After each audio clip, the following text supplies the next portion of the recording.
ਦਲੀਲ ਵਿੱਚ ਤੁਹਾਡਾ ਸਵਾਗਤ ਹੈ ਤੇ ਮੈਂ ਹਾਂ ਐਸਪੀ ਸਿੰਘ। ਕਿਸੇ ਕੌਮ, ਦੇਸ਼, ਜ਼ੁਬਾਨ ਦੀ ਹੋਣੀ ਉਹਦੀ ਜੁਝਾਰੂ ਵਿਚਾਰਕ ਪਰੰਪਰਾ ਤੈਅ ਕਰਦੀ ਹੈ। ਵਿਚਾਰ ਸਾਜ਼ੀ, ਸਮਝ ਸਾਜ਼ੀ, ਅਕਲ ਸਾਜ਼ੀ, ਨੌਲੇਜ ਪ੍ਰੋਡਕਸ਼ਨ ਦਾ ਇਹ ਕੰਮ ਬੁੱਧੀਜੀਵੀਆਂ ਦਾ ਕੰਮ ਹੈ। ਇਸ ਜੰਗ ਲਈ ਯੋਧੇ ਕਾਲਜਾਂ, ਯੂਨੀਵਰਸਿਟੀਆਂ ਵਿੱਚ ਤਿਆਰ ਹੁੰਦੇ ਨੇ। ਪੰਜਾਬ ਦੀ, ਪੰਜਾਬੀ ਜ਼ੁਬਾਨ ਦੀ, ਨਵਿਆਂ ਸਮਿਆਂ ਦੇ ਪੰਜਾਬੀ ਮਨੁੱਖ ਦੀ ਸਿਰਜਣਾ ਦਾ ਇੱਕ ਵੱਡਾ ਸਿਹਰਾ ਪੰਜਾਬ ਦੀ ਸਿਰਮੌਰ ਯੂਨੀਵਰਸਿਟੀ, ਪੰਜਾਬੀ ਯੂਨੀਵਰਸਿਟੀ ਪਟਿਆਲਾ ਨੂੰ ਜਾਂਦਾ। ਜੇ ਕਿਸੇ ਯੂਨੀਵਰਸਿਟੀ ਦਾ ਸਾਡੇ ਜੀਵਨ ਸ਼ੈਲੀ, ਭਾਸ਼ਾ, ਸੱਭਿਆਚਾਰ ਉੱਤੇ ਸਭ ਤੋਂ ਵਧੇਰੇ ਪ੍ਰਭਾਵ ਹੈ ਤਾਂ ਉਹ ਪੰਜਾਬੀ ਯੂਨੀਵਰਸਿਟੀ ਪਟਿਆਲਾ ਦਾ ਹੈ। ਤੁਸੀਂ ਇਹਦੇ ਤੇ ਮਾਣ ਕਰ ਸਕਦੇ ਹੋ ਜਾਂ ਫਿਰ ਦੁਹੱਥੜ ਮਾਰ ਕੇ ਰੋ ਪਿੱਟ ਸਕਦੇ ਹੋ, ਕਿਉਂ ਜੋ ਇਹ ਯੂਨੀਵਰਸਿਟੀ ਬਿਮਾਰ ਪਈ ਹੈ। ਤੱਪੜ ਰੁਲੇ ਪਏ ਹਨ, ਸਾਹ ਨਹੀਂ ਆ ਰਿਹਾ, ਸਾਲਾਂ ਤੋਂ ਕੋਈ ਅਧਿਆਪਕ ਭਰਤੀ ਨਹੀਂ ਹੋਇਆ, ਪ੍ਰੋਫੈਸਰਾਂ ਨੂੰ ਤਨਖਾਹ ਦੇ ਲਾਲੇ ਪਏ ਹੋਏ ਨੇ, ਰਿਟਾਇਰਡ ਅਧਿਆਪਕ ਆਪਣੇ ਪੈਸੇ ਲੈਣ ਲਈ ਅਦਾਲਤਾਂ ਵਿੱਚ ਧੱਕੇ ਖਾ ਰਹੇ ਹਨ, ਵਿਦਿਆਰਥੀ, ਅਧਿਆਪਕ ਵਾਈਸ ਚਾਂਸਲਰ ਦੇ ਦਫ਼ਤਰ ਮੂਹਰੇ ਹਫ਼ਤਿਆਂ ਮਹੀਨਿਆਂ ਤੋਂ ਫੜੀਆਂ ਢਾਹ ਕੇ ਧਰਨੇ ਮਾਰ ਰਹੇ ਹਨ। ਸਰਕਾਰ ਨੂੰ ਕੋਈ ਇਹੋ ਜਿਹਾ ਪ੍ਰੋਫੈਸਰ, ਬੁੱਧੀਜੀਵੀ, ਸਿੱਖਿਆ ਸ਼ਾਸਤਰੀ ਨਹੀਂ ਲੱਭਦਾ ਜਿਹੜਾ VC ਲੱਗਣ ਯੋਗ ਹੋਵੇ। ਕਿਸੇ ਨਾ ਕਿਸੇ IAS ਅਫਸਰ ਨੂੰ ਇਹ ਕੰਮ ਕਰਨਾ ਪੈ ਰਿਹਾ। ਅਧਿਆਪਕਾਂ ਦੀਆਂ ਜਥੇਬੰਦੀਆਂ ਸਰਕਾਰ ਨੂੰ ਹੁਣ ਦਸਤਬੰਦ ਗੁਜ਼ਾਰਿਸ਼ਾਂ ਕਰਨ ਵਿੱਚ ਮਸਰੂਫ ਨੇ ਕਿ ਕਿਰਪਾ ਕਰੋ, ਮਰੀਜ਼ ਆਖਰੀ ਸਾਹ ਲੈ ਰਿਹਾ ਜੇ, ਕੋਈ ਗਲੂਕੋਜ਼ ਦੀ ਇੱਕ ਅੱਧੀ ਬੋਤਲ ਹੀ ਲਾ ਦੇਵੋ, ਇਹ ਵਾਲਾ ਮਹੀਨਾ 4 ਪੈਸੇ ਦੇ ਦਿਓ, ਡੰਗ ਟਪਾ ਦਿਓ, ਕੰਮ ਚਲਾ ਦਿਓ। ਤੇ ਕੰਮ ਚੱਲ ਰਿਹਾ। ਹੁਣ ਇਸੇ ਤਰੀਕੇ ਨਾਲ ਕੰਮ ਕਿੰਨੀ ਦੇਰ ਚੱਲੇਗਾ? ਇਹ ਹਾਲਤ ਇਸ ਯੂਨੀਵਰਸਿਟੀ ਦੀ ਹੈ, ਬਾਕੀ ਯੂਨੀਵਰਸਿਟੀਆਂ ਤੱਕ ਵੀ ਇਹ ਜੇ ਨਿਵੇਂ ਹੀ ਪਹੁੰਚੇਗਾ। ਹਾਲਤ ਉੱਥੇ ਵੀ ਬਹੁਤੀ ਚੰਗੀ ਨਹੀਂ ਹੈ। ਪੰਜਾਬ ਐਗਰੀਕਲਚਰ ਯੂਨੀਵਰਸਿਟੀ ਲੁਧਿਆਣਾ ਦੇ ਸੱਭਿਆਚਾਰਕ ਪ੍ਰਭਾਵ ਬਾਰੇ ਤਾਂ ਮੈਨੂੰ ਲੱਗਦਾ ਹੈ ਫਿਰੋਜ਼ਪੁਰ ਰੋਡ ਤੋਂ ਪਰਲੇ ਪਾਸੇ ਗੱਲ ਨਹੀਂ ਕਰਨੀ ਚਾਹੀਦੀ। ਪਰ ਪੰਜਾਬੀ ਯੂਨੀਵਰਸਿਟੀ ਪਟਿਆਲਾ ਜਿਹੜੀ ਇੰਟੈਲੈਕਚੁਅਲ ਐਕਟੀਵਿਟੀ ਦਾ ਗੜ੍ਹ ਸੀ, ਅੱਜ ਇਹਨਾਂ ਹਾਲਾਤਾਂ ਵਿੱਚ ਕਿਉਂ ਆਈ? ਇਸ ਸਭ ਬਾਰੇ ਗੱਲ ਕਰਨ ਲਈ ਅੱਜ ਸਾਡੇ ਨਾਲ ਜੁੜ ਰਹੇ ਨੇ ਤਰਸੇਮ ਬਾਈਆ ਜੀ। ਤਰਸੇਮ ਬਾਈਆ ਜੀ ਇੱਕ ਲੰਬੇ ਸਮੇਂ ਤੋਂ ਯੂਨੀਵਰਸਿਟੀਆਂ ਦੇ ਸਪਿੜ ਦੇ, ਇਹਦੀਆਂ ਸੈਨੇਟਸ ਦੇ ਵਿੱਚ, ਇਹਦੀਆਂ ਸਿੰਡੀਕੇਟਸ ਦੇ ਵਿੱਚ ਕੀ ਹੁੰਦਾ ਹੈ, ਇਹਦੇ ਬੜੇ ਅੰਦਰ ਦੇ ਘੁਲਾਟੀਏ ਰਹੇ ਨੇ। ਰਿੰਗ ਸਾਈਡ ਸੀਟ ਹੈ ਇਹਨਾਂ ਕੋਲ ਅਤੇ ਇਸ ਕਿਸਮ ਦੀ ਡਿਸੀਜਨ ਮੇਕਿੰਗ ਤੋਂ ਚੰਗੀ ਤਰ੍ਹਾਂ ਵਾਕਿਫ ਨੇ। ਸਾਡੇ ਨਾਲ ਜੁੜ ਰਹੇ ਨੇ ਡਾਕਟਰ ਅਨੁਪਮਾ ਉੱਪਲ ਜੀ। ਪੇਸ਼ੇ ਤੋਂ ਇਕੋਨੋਮਿਸਟ ਨੇ, ਪੰਜਾਬ ਦੀ ਫਾਰਮ ਇਕੋਨਮੀ ਨੂੰ ਚੰਗੀ ਤਰ੍ਹਾਂ ਸਮਝਦੇ ਨੇ ਅਤੇ ਕਿਸੇ ਐਗਰੇਰੀਅਨ ਇਕੋਨਮੀ ਦੇ ਵਿੱਚ ਇਸ ਕਿਸਮ ਦੀ ਨੌਲੇਜ ਪ੍ਰੋਡਕਸ਼ਨ ਅਤੇ ਯੂਨੀਵਰਸਿਟੀਆਂ ਦੇ ਅਹਾਤੇ, ਉਹਨਾਂ ਦੇ ਵਿਹੜੇ, ਉਹਨਾਂ ਮਨੁੱਖਾਂ ਦੀ ਸਿਰਜਣਾ ਕਿਵੇਂ ਕਰਦੇ ਨੇ ਜਿਹੜੇ ਕਦੀ ਸਿੰਘੂ, ਟੀਕਰੀ, ਗਾਜ਼ੀਪੁਰ ਦੇ ਉੱਤੇ ਸਟੇਟ ਸਾਹਮਣੇ ਖੜ ਸਕਦੇ ਨੇ, ਅਤੇ ਫਿਰ ਉੱਥੇ ਅਕਲ ਸਾਜ਼ੀ ਵਿੱਚ ਉਹ ਘਾਟ ਕਿਵੇਂ ਆਉਂਦੀ ਹੈ ਜਦੋਂ ਫੰਡ ਨਹੀਂ ਮਿਲਦੇ ਅਤੇ ਪ੍ਰੋਫੈਸਰ ਤਨਖਾਹਾਂ ਲਈ ਰੋਂਦੇ ਨੇ। ਉਸ ਨੂੰ ਬੜੀ ਚੰਗੀ ਤਰ੍ਹਾਂ ਜਾਣਦੇ ਨੇ। ਸਾਡੇ ਨਾਲ ਜੁੜ ਰਹੇ ਨੇ ਪ੍ਰੋਫੈਸਰ ਅਵਨੀਤ ਪਾਲ ਜੀ। ਸਾਇੰਸ ਨਾਲ ਜੁੜੇ ਨੇ, ਬੋਟਨੀ ਦੇ ਪ੍ਰੋਫੈਸਰ ਨੇ, ਪੂਟਾ ਦੇ ਪੰਜਾਬੀ ਯੂਨੀਵਰਸਿਟੀ ਟੀਚਰਸ ਐਸੋਸੀਏਸ਼ਨ ਦੇ ਆਫਿਸ ਬੇਅਰਰ ਨੇ, ਸੈਕਟਰੀ ਨੇ। ਉਸ ਲੜਾਈ ਦਾ ਹਿੱਸਾ ਨੇ ਜਿਹਦੇ ਵਿੱਚ ਕਦੀ ਨਾਅਰੇ ਮਾਰ, ਕਦੀ ਮੁਲਾਕਾਤਾਂ ਕਰ ਅਤੇ ਕਦੀ ਗੁਜ਼ਾਰਿਸ਼ਾਂ ਕਰ ਯੂਨੀਵਰਸਿਟੀ ਦੇ ਪ੍ਰੋਫੈਸਰ ਸਰਕਾਰ ਤੋਂ ਮਹੀਨੇ ਦੇ 10 ਕਰੋੜ 20 ਕਰੋੜ ਮੰਗਦੇ ਫਿਰਦੇ ਨੇ ਅਤੇ ਵੱਡੀ ਡਿਮਾਂਡ ਦਾ ਬੈਨਰ ਹੱਥ ਵਿੱਚ ਚੁੱਕੀ ਫਿਰਦੇ ਨੇ ਕਿ ਸਾਨੂੰ 300 ਕਰੋੜ ਦੇ ਦਿਓ, 500 ਕਰੋੜ ਦੇ ਦਿਓ। ਅਜੇ ਕੋਈ ਦਾਲ ਗਲਤੀ ਦਿਖਾਈ ਨਹੀਂ ਦਿੰਦੀ। ਤਰਸੇਮ ਬਾਈਆ ਜੀ, why did we reach this place? ਇੱਥੇ ਪਹੁੰਚੇ ਕਿਵੇਂ? ਯੂਨੀਵਰਸਿਟੀ ਦਾ ਇਹ ਹਾਲ ਕਿਉਂ ਹੈ? ਅਤੇ ਜੇ ਯੂਨੀਵਰਸਿਟੀ ਦਾ ਇਹ ਹਾਲ ਹੈ ਅਤੇ ਤੁਹਾਡੇ ਨਾਲ ਲੋਕਾਂ ਦੀ ਭੀੜ ਇੰਝ ਹੀ ਕਿਉਂ ਨਹੀਂ ਖੜ ਗਈ ਜਿਵੇਂ ਸਿੰਘੂ ਟੀਕਰੀ ਬਾਰਡਰ ਦੇ ਉੱਤੇ ਜਾ ਕੇ ਕਿਸਾਨਾਂ ਨਾਲ ਖੜ ਜਾਂਦੀ ਹੈ? ਮੈਂ ਤਾਂ ਕਦੀ 500 ਪੇਰੈਂਟਸ ਇਕੱਠੇ ਆਉਂਦੇ ਨਹੀਂ ਦੇਖੇ ਵੀ ਸਾਡੇ ਬੱਚਿਆਂ ਦੇ, ਸਾਡੇ ਸਟੂਡੈਂਟਸ ਦੇ ਪੇਰੈਂਟਸ ਨੇ, ਉਹਨਾਂ ਨੂੰ ਹਾਲ ਦੁਹਾਈ ਪੈ ਗਈ ਹੈ ਕਿ ਹੇ ਰੱਬਾ, ਯੂਨੀਵਰਸਿਟੀ ਦਾ ਇਹ ਹਾਲ ਹੋ ਗਿਆ, ਸਾਡੇ ਬੱਚਿਆਂ ਦਾ ਭਵਿੱਖ, ਇਹਨਾਂ ਦੇ ਜੰਮਣ ਵਾਲੇ ਬੱਚਿਆਂ ਦਾ ਭਵਿੱਖ ਤਬਾਹ ਹੋ ਗਿਆ। ਤੁਸੀਂ ਆਪਣੀਆਂ ਤਨਖਾਹਾਂ ਲਈ ਲੜਦੇ ਫਿਰਦੇ ਹੋ, ਚੰਗੀ ਲੜਾਈ ਹੋਵੇਗੀ, ਤੁਹਾਡੇ ਨਾਲ ਕੋਈ ਆ ਕੇ ਪੰਜਾਬੀ ਜੁੜਦਾ ਨਹੀਂ। ਇਹੋ ਜਿਹਾ ਕੀ ਹੈ ਕਿ ਲੋਕ ਤੁਹਾਡੀ ਲੜਾਈ ਨਾਲ ਨਹੀਂ ਜੁੜ ਰਹੇ ਅਤੇ ਤੁਹਾਡੀ ਸੁਣੀ ਨਹੀਂ ਜਾ ਰਹੀ। ਅਤੇ ਇਹ ਬੁਰਾ ਹਾਲ ਇੱਕ ਲੰਬੇ ਸਮੇਂ ਦੇ ਵਿੱਚ ਹੋਇਆ। ਇਹ ਅਚਾਨਕ ਕੋਈ ਪਿਛਲੇ ਮਹੀਨੇ, ਪਿਛਲੀ ਸਰਕਾਰ ਵੇਲੇ ਜਾਂ ਉਸ ਤੋਂ ਪਿਛਲੀ ਸਰਕਾਰ ਵੇਲੇ ਤਾਂ ਹੋਇਆ ਨਹੀਂ ਹੈ। ਵਾਟ ਵਰ you doing all this time? ਤੁਸੀਂ ਬਿਲਕੁਲ ਠੀਕ ਕਹਿ ਰਹੇ ਹੋ ਗੱਲ ਕਿ ਇਸ ਯੂਨੀਵਰਸਿਟੀ ਦਾ ਇਹ ਹਾਲਤ ਅਚਾਨਕ ਨਹੀਂ ਹੋਇਆ। ਇਨਫੈਕਟ ਇਹਨੂੰ ਇੱਕ ਪ੍ਰਸੰਗ 'ਚ ਹੀ ਵੇਖਣ ਵਾਲਾ ਗਾ। ਉਹ ਇਹ ਹੈ ਕਿ ਸਰਕਾਰਾਂ ਐਜੂਕੇਸ਼ਨ ਬਾਰੇ ਅਤੇ ਵਿਸ਼ੇਸ਼ ਕਰਕੇ ਹਾਇਰ ਐਜੂਕੇਸ਼ਨ ਬਾਰੇ ਸੋਚਦੀਆਂ ਕੀ ਨੇ। ਮੈਂ ਥੋੜ੍ਹਾ ਜਿਹਾ ਇਸ ਨੂੰ ਗੱਲ ਨੂੰ ਹੋਰ ਪਿੱਛੇ ਲੈ ਜਾ ਤਾਂ ਕਿਸੇ ਵੇਲੇ ਵਰਲਡ ਬੈਂਕ ਨੇ 1994 'ਚ ਕਿਤੇ ਗੱਲ ਕਹੀ। ਮੈਂ ਉੱਥੋਂ ਲੈ ਕੇ ਜਾਣਾ ਕਿ ਅੱਜ ਕੱਲ੍ਹ ਬਹੁਤ ਤੁਹਾਡੀ ਯੂਨੀਵਰਸਿਟੀ ਪੰਜਾਬ ਸਰਕਾਰ ਨੇ ਤਬਾਹ ਕੀਤੀ ਕਿ ਵਰਲਡ ਬੈਂਕ ਨੇ? ਕਿਹੜੀ ਯੂਨੀਵਰਸਿਟੀ? ਪੰਜਾਬੀ ਯੂਨੀਵਰਸਿਟੀ। ਹਾਂ, ਮੈਂ ਦੱਸਦਾ ਕਿ ਇਹਦੀਆਂ ਤਬਾਹੀ ਦੀਆਂ ਜੜ੍ਹਾਂ ਉੱਥੋਂ ਸ਼ੁਰੂ ਹੋਈਆਂ ਵੀਆਂ ਨੇ। ਮੈਂ ਉੱਥੋਂ ਤੋੜਨਾ ਚਾਹੁੰਦਾ ਕਿ ਇਨਫੈਕਟ ਐਜੂਕੇਸ਼ਨ ਨੂੰ, ਹੈਲਥ ਨੂੰ ਅਸੀਂ ਕਿਵੇਂ ਚਲਾਉਣਾ ਗਾ। ਅਤੇ 1994 'ਚ ਵਰਲਡ ਬੈਂਕ ਨੇ ਇੱਕ ਪੇਪਰ ਸਰ ਉਹ ਲਿਆ। ਸਾਮਰਾਜਵਾਦੀ ਸ਼ਕਤੀਆਂ ਨੇ ਸਾਡੇ ਆ ਪਬਲਿਕ ਅਦਾਰਿਆਂ ਨੂੰ ਬੜਾ ਤਬਾਹ ਕੀਤਾ ਹੈ। ਦੈਟਸ ਅ ਨੈਰੇਟਿਵ ਜਿਹਦੇ ਤੋਂ ਮੇਰੇ ਦਰਸ਼ਕ ਵੀ, ਤੁਹਾਡੇ ਸੁਣਨ ਵਾਲੇ ਲੋਕ ਵੀ ਜਿਹੜੇ ਇਸ ਕਿਸਮ ਦੇ ਡਿਬੇਟਸ ਨਾਲ ਜੁੜਦੇ ਨੇ ਉਹ ਕਾਫੀ ਚੰਗੀ ਤਰ੍ਹਾਂ ਜਾਣਦੇ ਨੇ। ਹਾਂ। ਪੀਪਲ ਵਾਂਟ ਟੂ ਅੰਡਰਸਟੈਂਡ ਕਿ ਉਸ ਨੈਰੇਟਿਵ ਦੇ ਵਿੱਚ ਪੰਜਾਬੀ ਯੂਨੀਵਰਸਿਟੀ ਦਾ ਇੰਨਾ ਬੁਰਾ ਹਾਲ ਕਿਉਂ ਹੋਇਆ, ਬਾਕੀ ਦੀਆਂ ਯੂਨੀਵਰਸਿਟੀਆਂ ਕਿੱਥੇ ਕਰਕੇ ਖੜੀਆਂ ਨੇ। ਇੱਕ ਲੰਬਾ ਸਮਾਂ ਇਹ ਸਾਰੇ ਦੇ ਅਗੇਂਸਟ ਲੜਨ ਲਈ ਤੇ ਇੱਕ ਆਲਟਰਨੇਟਿਵ ਪੈਦਾ ਕਰਨ ਲਈ ਤੁਹਾਡੇ ਕੋਲ ਸੀ। ਜੇ 90 91 ਚ ਹੋਇਆ ਤੇ ਆਪਾਂ 21 ਚ ਬੈਠੇ ਹਾਂ 30 ਸਾਲ। ਮੈਂ ਉਹ ਕਹਿ ਰਿਹਾ ਗੱਲ ਜੀ। ਕਿ ਇਹ ਜਿਹੜਾ ਸੰਕਟ ਹੈ ਇਸ ਪੱਖੋਂ ਕੱਲੀ ਪੰਜਾਬੀ ਯੂਨੀਵਰਸਿਟੀ ਦਾ ਨਹੀਂ ਹੈਗਾ। ਜੇ ਪੰਜਾਬ ਦੇ ਕਾਲਜ ਲੈ ਲਈਏ ਤੇ ਕਾਲਜਾਂ ਦਾ ਵੀ ਇਹੀ ਹਾਲਤ ਹੈਗੀ ਆ। ਕਿਉਂਕਿ ਹਾਇਰ ਐਜੂਕੇਸ਼ਨ ਬਾਰੇ ਸਮਝ ਇੱਕ ਇਹ ਬਣ ਗਈ ਪੰਜਾਬ ਸਰਕਾਰ ਦੀ ਵੀ ਤੇ ਸੈਂਟਰ ਸਰਕਾਰ ਵੀ ਤੇ ਪੰਜਾਬ ਸਰਕਾਰ ਦੀ ਵੀ ਕਿ ਇਹ ਵਾਧੂ ਬੇਲੋੜੀ ਦੀ ਚੀਜ਼ ਹੈ, ਇੱਥੇ ਸਬਸਿਡੀਜ਼ ਨਹੀਂ ਚਾਹੀਦੀਆਂ, ਇਹ ਸੈਲਫ ਫਾਈਨੈਂਸਿੰਗ ਹੀ ਕਿਸਮ ਦਾ ਸਿਸਟਮ ਇੱਥੇ ਮਤਲਬ ਚਾਹੀਦਾ। ਪੰਜਾਬੀ ਯੂਨੀਵਰਸਿਟੀ ਜਿਹੜੀ ਹੁਣ ਹਾਲਤ ਹੈ ਉਹ ਕਾਲਜਾਂ ਦੀ ਪਹਿਲਾਂ ਹੀ ਨਜ਼ਰ ਆਉਣ ਲੱਗ ਗਈ ਸੀਗੀ। ਸਰਕਾਰੀ ਕਾਲਜਾਂ 'ਚ ਫਸਟ ਕਰੋ 1873 ਪੋਸਟਾਂ ਸੈਂਕਸ਼ਨਡ ਹੈ ਤਾਂ ਉਹਦੇ 'ਚ ਭਰੀਆਂ 400 ਹੈ। ਉਹ ਜਿਹੜੇ ਸਰਕਾਰੀ ਕਾਲਜਾਂ 'ਚ ਹੈ, ਜਿਹੜੇ ਤਕਰੀਬਨ 50 ਸਰਕਾਰੀ ਕਾਲਜ ਹੈ, ਜਿਹੜੇ ਕਿ 75% ਵਿਦਿਆਰਥੀਆਂ ਨੂੰ ਪੜ੍ਹਾਉਂਦੇ ਸੀ ਏਡਡ ਕਾਲਜ ਪੰਜਾਬ ਦੇ, ਉਹਨਾਂ 'ਚ ਵੀ 3500 4000 ਪੋਸਟ ਸੀਗੀ ਤੇ 1500 ਭਰੀ ਹੋਈ ਹੈ। ਉੱਥੇ ਵੀ ਇੰਨੀ ਭਰੀ ਹੋਈ ਹੈ। 90s ਤੋਂ ਸਰਕਾਰਾਂ ਨੇ ਸ਼ੁਰੂ ਇਹ ਕਰਤਾ ਉਹਨਾਂ ਜਿਹੜੀਆਂ, ਮੈਂ ਤਾਂ ਗੱਲ ਜੋੜਦਾ ਸੀ ਕਿੱਥੋਂ ਗੱਲ ਚੱਲੀ, ਕਿ ਜਿਹੜੀ ਬਜਟਿੰਗ ਸੀ ਇਹਨਾਂ ਯੂਨੀਵਰਸਿਟੀਆਂ ਦੀ ਕਾਲਜਾਂ ਦੀ ਉਹ ਲਗਾਤਾਰ 10% 15% 20% ਇਸ ਤਰ੍ਹਾਂ ਘਟਾਉਣਾ ਸ਼ੁਰੂ ਕਰਤੀ।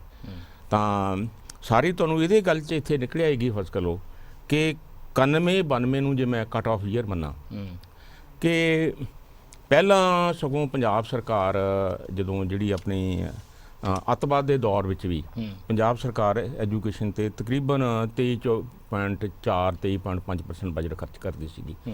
91 92 ਤੋਂ ਬਾਅਦ ਜਿਹੜਾ ਬਜਟ ਹੈ ਐਜੂਕੇਸ਼ਨ ਤੇ ਪੰਜਾਬ ਸਰਕਾਰ ਨੇ ਉਹ ਐਵਰੇਜ 15-16% ਦੇ ਕਰੀਬ ਆ ਗਈ ਹੈ, ਜਿਹੜੀ ਹੁਣ 10% ਹੀ ਹੈ ਇਸ ਵੇਲੇ, ਇੰਨਾ ਹੈ। ਇਹ ਇਸ ਤਰ੍ਹਾਂ ਬਜਟ ਕੱਟ ਲੱਗਣੇ ਜਿਹੜੇ ਮਤਲਬ you knew that it's going to happen, ਇਹ ਤਾਂ ਤੁਹਾਨੂੰ ਪਤਾ ਸੀ ਇਹ ਹੋਣਾ ਹੈ। ਇਹ ਜੇ 91 92 ਤੋਂ ਹੋ ਰਿਹਾ ਤਾਂ ਇੱਕ ਪ੍ਰੋਸੈਸ ਦੇ ਰਾਹੀਂ ਹੋ ਰਿਹਾ। 10 ਸਾਲ ਪਹਿਲਾਂ ਕਿਤੇ ਪਹੁੰਚਿਆ ਹੋਗਾ, 10 ਸਾਲ ਬਾਅਦ ਫਿਰ ਹੋਰ 10 ਸਾਲ ਲੱਗੇ ਹੋਣਗੇ, ਕਿਤੇ ਹੋਰ ਪਹੁੰਚਿਆ ਹੋਏਗਾ, ਫਿਰ ਅਗਲੇ 10 ਸਾਲ ਆ ਗਏ, 30 ਸਾਲਾਂ ਤੋਂ ਇਹ ਹੋ ਰਿਹਾ। ਮਤਲਬ ਇਹ ਲੜਾਈ ਨੇ ਇਹ ਵਿਡਵਾ ਰੂਪ ਉਦੋਂ ਲਿਆ ਜਦੋਂ ਪ੍ਰੋਫੈਸਰਾਂ ਦੀਆਂ ਤਨਖਾਹਾਂ ਮਿਲਣੀਆਂ ਬੰਦ ਹੋਈਆਂ ਨੇ। ਨਹੀਂ, ਇਹ ਨਹੀਂ ਹੈ ਗੱਲ। ਇਹ ਜਿਹੜੇ ਪਹਿਲਾਂ ਤਾਂ ਇਹ ਸੀ ਕਿ ਪਹਿਲਾਂ ਭਰਤੀ ਬੰਦ ਹੋਈ ਰਾਦਰ ਜੀ, ਕਿ ਪੋਸਟਾਂ ਫਰੀਜ਼ ਕਰਤੀਆਂ ਜਿਹੜੀਆਂ ਸੀ ਕਿ ਚਾਹੇ ਕਾਲਜਾਂ ਦੇ ਸੀ ਚਾਹੇ ਯੂਨੀਵਰਸਿਟੀਆਂ ਸੀ, ਉੱਥੋਂ ਗੱਲ ਸ਼ੁਰੂ ਹੋਈ। ਦੂਸਰੀ ਗੱਲ ਇਹ ਕਰਤੀ ਕਿ ਵੀ ਅਸੀਂ ਤੁਹਾਨੂੰ ਜਿਹੜੀ ਅਸੀਂ ਫੰਡਿੰਗ ਕਰਨੀ ਆ ਸਟੇਟ ਦੀ, ਉਹ ਅਸੀਂ ਫੰਡਿੰਗ ਕਹਾ ਕਿਸੇ ਵੇਲੇ ਤੁਹਾਨੂੰ ਇਹ ਦੱਸਣਗੇ ਕਿ 91 92 ਚ ਫਰਜ਼ ਕਰ ਲਓ, ਮੈਂ ਲੈ ਲੈਣਾ 91 92 ਚ ਤੁਹਾਡੀ ਇਨਕਮ ਯੂਨੀਵਰਸਿਟੀ ਦੀ, ਇਸ ਪਾਰਟਿਕੂਲਰ ਯੂਨੀਵਰਸਿਟੀ ਦੀ ਜੇ ਮੈਂ ਗੱਲ ਕਰਾਂ 19 ਕਰੋੜ ਦੇ ਆਸ-ਪਾਸ ਹੈਗੀ, 18.66 ਕਰੋੜ ਤੁਹਾਡੀ ਕੋਲ ਹੈਗੀ ਹੈ। ਠੀਕ ਹੈ, ਐਕਸਪੈਂਡੀਚਰ ਉਦੋਂ ਤੁਹਾਡਾ 17 ਕੁਝ ਕਰੋੜ ਸੀ, ਤੁਸੀਂ ਨੇੜੇ ਤੇੜੇ ਸੀਗੇ, ਸਰਕਾਰ ਤੋਂ ਕਾਫੀ ਪੈਸਾ ਮਿਲਦਾ ਸੀ। ਆਸਤਾ ਪੈਸਾ ਘਟਦਾ ਗਿਆ, ਹੁਣ ਸਰਕਾਰ ਤੁਹਾਨੂੰ ਪੈਸੇ ਨਹੀਂ ਦਿੰਦੀ, ਪੈਸੇ ਨਹੀਂ ਦਿੰਦੀ, ਬਿਲਕੁਲ ਇਸੇ ਗੱਲ ਨੈਚੁਰਲੀ। ਔਰ ਹੁਣ ਉਹ ਉੱਥੇ ਪਹੁੰਚ ਗਏ ਜਿਹਨੂੰ ਆਪਾਂ ਬੇਅਰ ਮਿਨੀਮਮ ਕਹਿੰਦੇ ਆ, ਜਿਹਨੂੰ ਬੇਅਰ ਮਿਨੀਮਮ ਕਹਿੰਦੇ ਆ, ਤੇ ਪਿਛਲੇ ਕੁਝ ਦੌਰ ਦਾ ਬੇਅਰ ਮਿਨੀਮਮ ਵੀ ਨਹੀਂ ਹੈ। ਔਰ ਪਿਛਲੇ ਸਾਲਾਂ ਦੀ ਜਿਹੜੀ ਭਰਤੀ ਹੈ ਟੀਚਿੰਗ ਸਟਾਫ ਦੀ ਆਲਮੋਸਟ ਬੰਦ ਹੈ।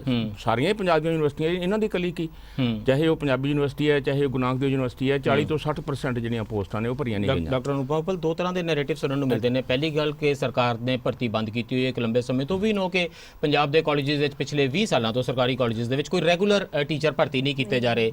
ਅਸੀਂ ਟੀਚਰਾਂ ਦੀਆਂ ਵੈਰਾਈਟੀਆਂ ਬਣਾਈਆਂ ਹੋਈਆਂ ਨੇ, ਠੇਕੇ ਵਾਲੇ ਟੀਚਰ ਨੇ, ਗੈਸਟ ਲੈਕਚਰਰ ਨੇ, ਟੈਂਪਰੇਰੀ ਲੈਕਚਰਰ ਨੇ, ਤਮਾਮ ਕਿਸਮ ਦੇ ਸਿੱਖਿਆ ਕਰਮੀ ਤੁਰੇ ਫਿਰਦੇ ਨੇ। ਬੇਸਿਕਲੀ ਘੱਟ ਪੈਸਿਆਂ ਤੇ ਉਹੀ ਕੰਮ ਲੈਣ ਲਈ ਸਰਕਾਰਾਂ ਨੇ ਬਹਾਨੇ ਕੱਢੇ ਹੋਏ ਨੇ। ਦੂਸਰਾ ਵੀ ਇੱਕ ਨੈਰੇਟਿਵ ਹੈ ਕਿ ਯੂਨੀਵਰਸਿਟੀ ਦੇ ਵਿੱਚ ਬੇਲੋੜੀਆਂ ਭਰਤੀਆਂ ਕੀਤੀਆਂ ਗਈਆਂ ਸੀ, ਯੂਨੀਵਰਸਿਟੀ ਤੇ ਬਹੁਤ ਭਾਰ ਪਾਏ ਗਏ ਨੇ, ਯੂਨੀਵਰਸਿਟੀ ਦੀ ਐਡਮਿਨਿਸਟ੍ਰੇਸ਼ਨ ਬੜੀ ਵੀਕ ਚੱਲਦੀ ਰਹੀ ਹੈ, ਸਿਫਾਰਸ਼ਾਂ ਚੱਲਦੀਆਂ ਰਹੀਆਂ ਨੇ, ਡਿਪਾਰਟਮੈਂਟਾਂ ਦੇ ਵਿੱਚ ਓਵਰ ਸਟਾਫਿੰਗ ਕੀਤੀ ਹੋਈ ਸੀਗੀ। ਦੋਵਾਂ ਹੀ ਨੈਰੇਟਿਵਸ ਦੇ ਵਿੱਚ ਕੁਝ ਸੱਚ ਤਾਂ ਜ਼ਰੂਰ ਹੈ। Where exactly things went wrong, ਕਿੱਥੇ ਗੜਬੜ ਰੀਅਲੀ ਹੋਈ ਹੈ ਤੇ ਕਿੱਥੇ ਮੋੜਾ ਪਾਇਆ ਜਾ ਸਕਦਾ ਸੀ, ਮਿਸਡ ਅਪਰਚੂਨਿਟੀਜ਼ ਕਿਹੜੀਆਂ ਸੀ, what is the immediate thing ਜਿਹੜੀ ਤੁਹਾਡੀ ਡਿਮਾਂਡ ਹੋਵੇ ਕਿ ਸਰਕਾਰ ਇਹ ਕਰੇ ਤੇ ਯੂਨੀਵਰਸਿਟੀ ਨੂੰ ਇਹ ਕਰਨਾ ਚਾਹੀਦਾ? ਵੈਸੇ ਤਾਂ ਮਤਲਬ ਮੈਂ ਇਸ ਨੈਰੇਟਿਵ ਦੇ ਨਾਲ ਬਹੁਤਾ ਜ਼ਿਆਦਾ ਮਤਲਬ ਮੈਂ ਇਸ ਗੱਲ ਨਾਲ ਸਹਿਮਤ ਨਹੀਂ ਹੈਗੀ ਕਿ ਓਵਰ ਸਟਾਫਿੰਗ ਹੈ, ਕਿਉਂਕਿ ਟੀਚਿੰਗ ਵਿੱਚ ਤਾਂ ਤੁਸੀਂ ਕੋਈ ਵੀ ਡਿਪਾਰਟਮੈਂਟ ਕੋਈ ਇੱਕ ਅੱਧਾ ਬੇਸ਼ੱਕ ਹੋਵੇ ਜਿਹੜਾ ਮੈਂ ਕਹਿ ਦਿੰਦੀ ਹਾਂ ਵੀ ਮੇਰੀ ਜਾਣਕਾਰੀ 'ਚ ਨਹੀਂ ਹੋਊਗਾ, ਪਰ ਬਹੁਤੇ ਸਾਡੇ ਇਹੋ ਜਿਹੇ ਨੇ ਜਿਹਦੇ ਵਿੱਚ ਕਿ ਅੰਡਰ ਸਟਾਫਿੰਗ ਹੈ। ਬਿਲਕੁਲ ਵੀ ਹਰੇਕ ਥਾਂ ਦੇ ਉੱਤੇ ਇਹ ਹੈ ਕਿ ਵੀ ਤੁਹਾਡੇ ਕੋਲੇ ਆਲਮੋਸਟ 30% ਜਿਹੜੀ ਸਟਰੈਂਥ ਹੈ ਉਹਦੇ ਤੇ ਕੰਮ ਕਰ ਰਹੇ ਨੇ ਜਿਹੜੇ ਟੀਚਰਸ ਨੇ। 30% ਦੇ ਉੱਤੇ ਸਾਡੇ ਕੰਮ ਕਰ ਰਹੇ ਨੇ। ਵੀ ਜੇ ਤੁਹਾਡੇ ਕੋਲੇ ਸੈਂਕਸ਼ਨਡ ਪੋਸਟਾਂ 24 ਨੇ ਤਾਂ ਤੁਹਾਡੇ ਕੋਲੇ 8 ਨਹੀਂ ਕਹਿੰਦੇ ਜਾਂ 33 ਲਾ ਲਓ ਤੁਸੀਂ, ਵੀ 8 ਜਾਂ 7 ਤੁਹਾਡੇ ਕੋਲੇ ਟੀਚਰਸ ਨੇ। ਤੇ ਉਹ ਮਤਲਬ ਹੈ ਨਹੀਂ ਓਵਰ ਸਟਾਫਿੰਗ। ਤੇ ਜਦੋਂ ਅਸੀਂ ਓਵਰ ਸਟਾਫਿੰਗ ਦੀ ਗੱਲ ਕਰਦੇ ਹਾਂ, ਮੈਨੂੰ ਇਸ ਨੈਰੇਟਿਵ ਦੇ ਵਿੱਚ ਕਾਫੀ ਵੱਡਾ ਫਲॉ ਲੱਗਦਾ ਹੈ ਵੀ ਅਸੀਂ ਓਵਰ ਸਟਾਫਿੰਗ ਨੂੰ ਕਿਹਦੇ ਨਾਲ ਕੰਪੇਅਰ ਕਰ ਰਹੇ ਹਾਂ, ਕਿਹੜੇ ਸਮੇਂ ਦੇ ਨਾਲ ਕੰਪੇਅਰ ਕਰ ਰਹੇ ਹਾਂ। ਤਾਂ ਉਸ ਸਾਰੇ ਜੇ ਆਪਾਂ ਸਮੇਂ ਨਾਲ ਕੰਪੇਅਰ ਕਰਕੇ ਦੇਖੀਏ ਤਾਂ ਨੰਬਰ ਆਫ ਸਟੂਡੈਂਟਸ ਵਧੇ ਨੇ, ਨੰਬਰ ਆਫ ਕੋਰਸਿਸ ਵਧੇ ਨੇ, ਉਹਦੀਆਂ ਮਤਲਬ ਸਾਡੇ ਉਸ ਸਾਰੇ ਜਿਹੜਾ ਜੇ ਆਪਾਂ ਨਾਨ ਟੀਚਿੰਗ ਦੀ ਵੀ ਗੱਲ ਕਰਦੇ ਹਾਂ ਤਾਂ ਉਹ ਸਾਰੇ ਪ੍ਰੋਸੀਜਰਸ ਨੇ ਜਿਹੜੇ ਉਹ ਡਿਫਰੈਂਟ ਹੋਏ ਨੇ। ਠੀਕ। ਤੇ ਉਹਦੇ ਹਿਸਾਬ ਨਾਲ ਮੈਨੂੰ ਇਹ ਲੱਗਦਾ ਕਿ ਵੀ ਓਵਰ ਸਟਾਫਿੰਗ ਨਹੀਂ ਹੈਗੀ। ਤੇ ਵੱਡੀ ਚੀਜ਼ ਜਿਹੜੀ ਹੈਗੀ ਆ ਕਿ ਵੀ ਜਦੋਂ ਅਸੀਂ ਗੱਲ ਕਰਦੇ ਹਾਂ ਕਿ ਵੀ ਕਿਸ ਕਿਸਮ ਦੀ ਕਮੀ ਜਿਹੜੀ ਹੈਗੀ ਆ ਹੋ ਜਾ ਰਹੀ ਹੈ, ਸਾਨੂੰ ਇਸ ਗੱਲ ਨੂੰ ਬਹੁਤ ਧਿਆਨ ਵਿੱਚ ਰੱਖਣਾ ਚਾਹੀਦਾ ਹੈ ਕਿ ਵੀ ਪੰਜਾਬੀ ਯੂਨੀਵਰਸਿਟੀ ਕਿਹੜੇ ਮਤਲਬ ਖਿੱਤੇ ਨੂੰ ਕੇਟਰ ਕਰਦੀ ਹੈ। ਐਬਸੋਲੂਟਲੀ ਕਿਹੜੇ ਖਿੱਤੇ ਨੂੰ ਜਾਂਦੀ ਹੈ। ਮੈਂ ਸੋਚ ਨਹੀਂ ਸਕਦਾ ਕਿ ਪੰਜਾਬ ਦਾ ਮਾਲਵਾ ਕਿਹੋ ਜਿਹਾ ਹੁੰਦਾ ਜੇ ਪੰਜਾਬੀ ਯੂਨੀਵਰਸਿਟੀ ਨਾ ਹੁੰਦੀ। ਮੇਰੇ ਬਹੁਤ ਸਾਰੇ ਦੋਸਤ ਨੇ ਜਿਹੜੇ ਸ਼ਾਇਦ ਕਦੀ ਪੜ੍ਹਨ ਲਿਖਣ ਜਾਂ ਕਾਲਜਿਸ ਦੇ ਜਾਂਦੇ ਹੀ ਨਾ, ਕਰਿਆਨੇ ਦੀਆਂ ਦੁਕਾਨਾਂ ਖੋਲ ਕੇ ਬੈਠੇ ਹੁੰਦੇ। ਬਿਲਕੁਲ। ਤਾਂ ਬੀਇੰਗ ਇਕੋਨੋਮਿਸਟ ਜਦੋਂ ਮੈਂ ਇਹ ਕਹਿੰਦੀ ਹਾਂ ਕਿ ਵੀ ਇਸ ਯੂਨੀਵਰਸਿਟੀ ਦੀ ਜਿਹੜੀ ਹੈਗੀ ਆ ਵੀ ਇਹਦੀ ਮਤਲਬ ਕਾਸਟ ਬੈਨੀਫਿਟ ਨੂੰ ਕਿਵੇਂ ਦੇਖਿਆ ਜਾਵੇ, ਮੈਨੂੰ ਇਹ ਲੱਗਦਾ ਕਿ ਵੀ ਇਹ ਬਹੁਤ ਗਲਤ ਸਟੈਂਡਰਡ ਹੈ ਕਿ ਤੁਸੀਂ ਮਤਲਬ ਕੀ ਕਮਾਇਆ। ਇਹ ਮੁਨੀਮ ਦਾ ਕੰਮ ਨਹੀਂ ਹੈ ਕਿ ਕ੍ਰੈਡਿਟ ਡੈਬਿਟ ਤੁਸੀਂ ਅਕਾਊਂਟਸ ਮਿਲਾ ਰਹੇ ਹੋ, ਤੁਸੀਂ ਕੀ ਕਮਾਇਆ ਤੇ ਤੁਸੀਂ ਕੀ ਖਰਚ ਕਰ ਰਹੇ ਹੋ।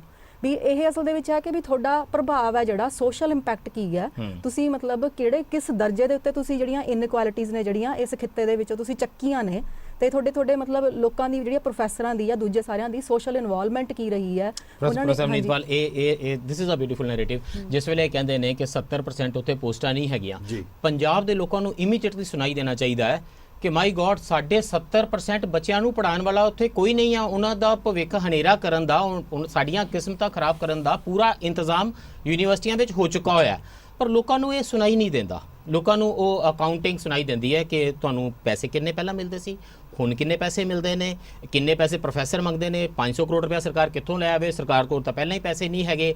ਪੂਟਾ ਆਪਣੀ ਲੜਾਈ ਵੀ ਇਹਨਾਂ ਟਰਮਸ ਦੇ ਵਿੱਚ ਲੜਦੀ ਹੈ ਕਿ ਸਾਨੂੰ ਇੰਨੇ ਕਰੋੜ ਚਾਹੀਦੇ ਨੇ। ਤੁਸੀਂ ਕਿਉਂ ਅਸਫਲ ਰਹੇ ਲੋਕਾਂ ਨੂੰ ਇਹ ਸਮਝਾਉਣ ਦੇ ਵਿੱਚ ਕਿ ਅਸੀਂ ਲੜ ਰਹੇ ਹਾਂ ਇੱਕ ਇਹੋ ਜਿਹੇ ਪੰਜਾਬ ਦੀ ਸਿਰਜਣਾ ਲਈ ਜਿਹੜਾ ਰੋਸ਼ਨ ਪੰਜਾਬ ਸੀ, ਤੇ ਯੂਨੀਵਰਸਿਟੀਜ਼ ਨੂੰ ਮਿਲਣ ਵਾਲੇ ਘੱਟ ਫੰਡ ਇੱਕ ਹਨੇਰੇ ਪੰਜਾਬ ਦੀ ਸਿਰਜਣਾ ਕਰ ਰਹੇ ਨੇ? ਪਹਿਲੀ ਗੱਲ ਜੀ, ਮੈਂ ਤੁਹਾਡੀ ਇਸ ਗੱਲ ਨਾਲ ਸਹਿਮਤ ਨਹੀਂ ਕਿ ਅਸੀਂ ਅਸਫਲ ਰਹੇ ਹਾਂ। ਓਕੇ।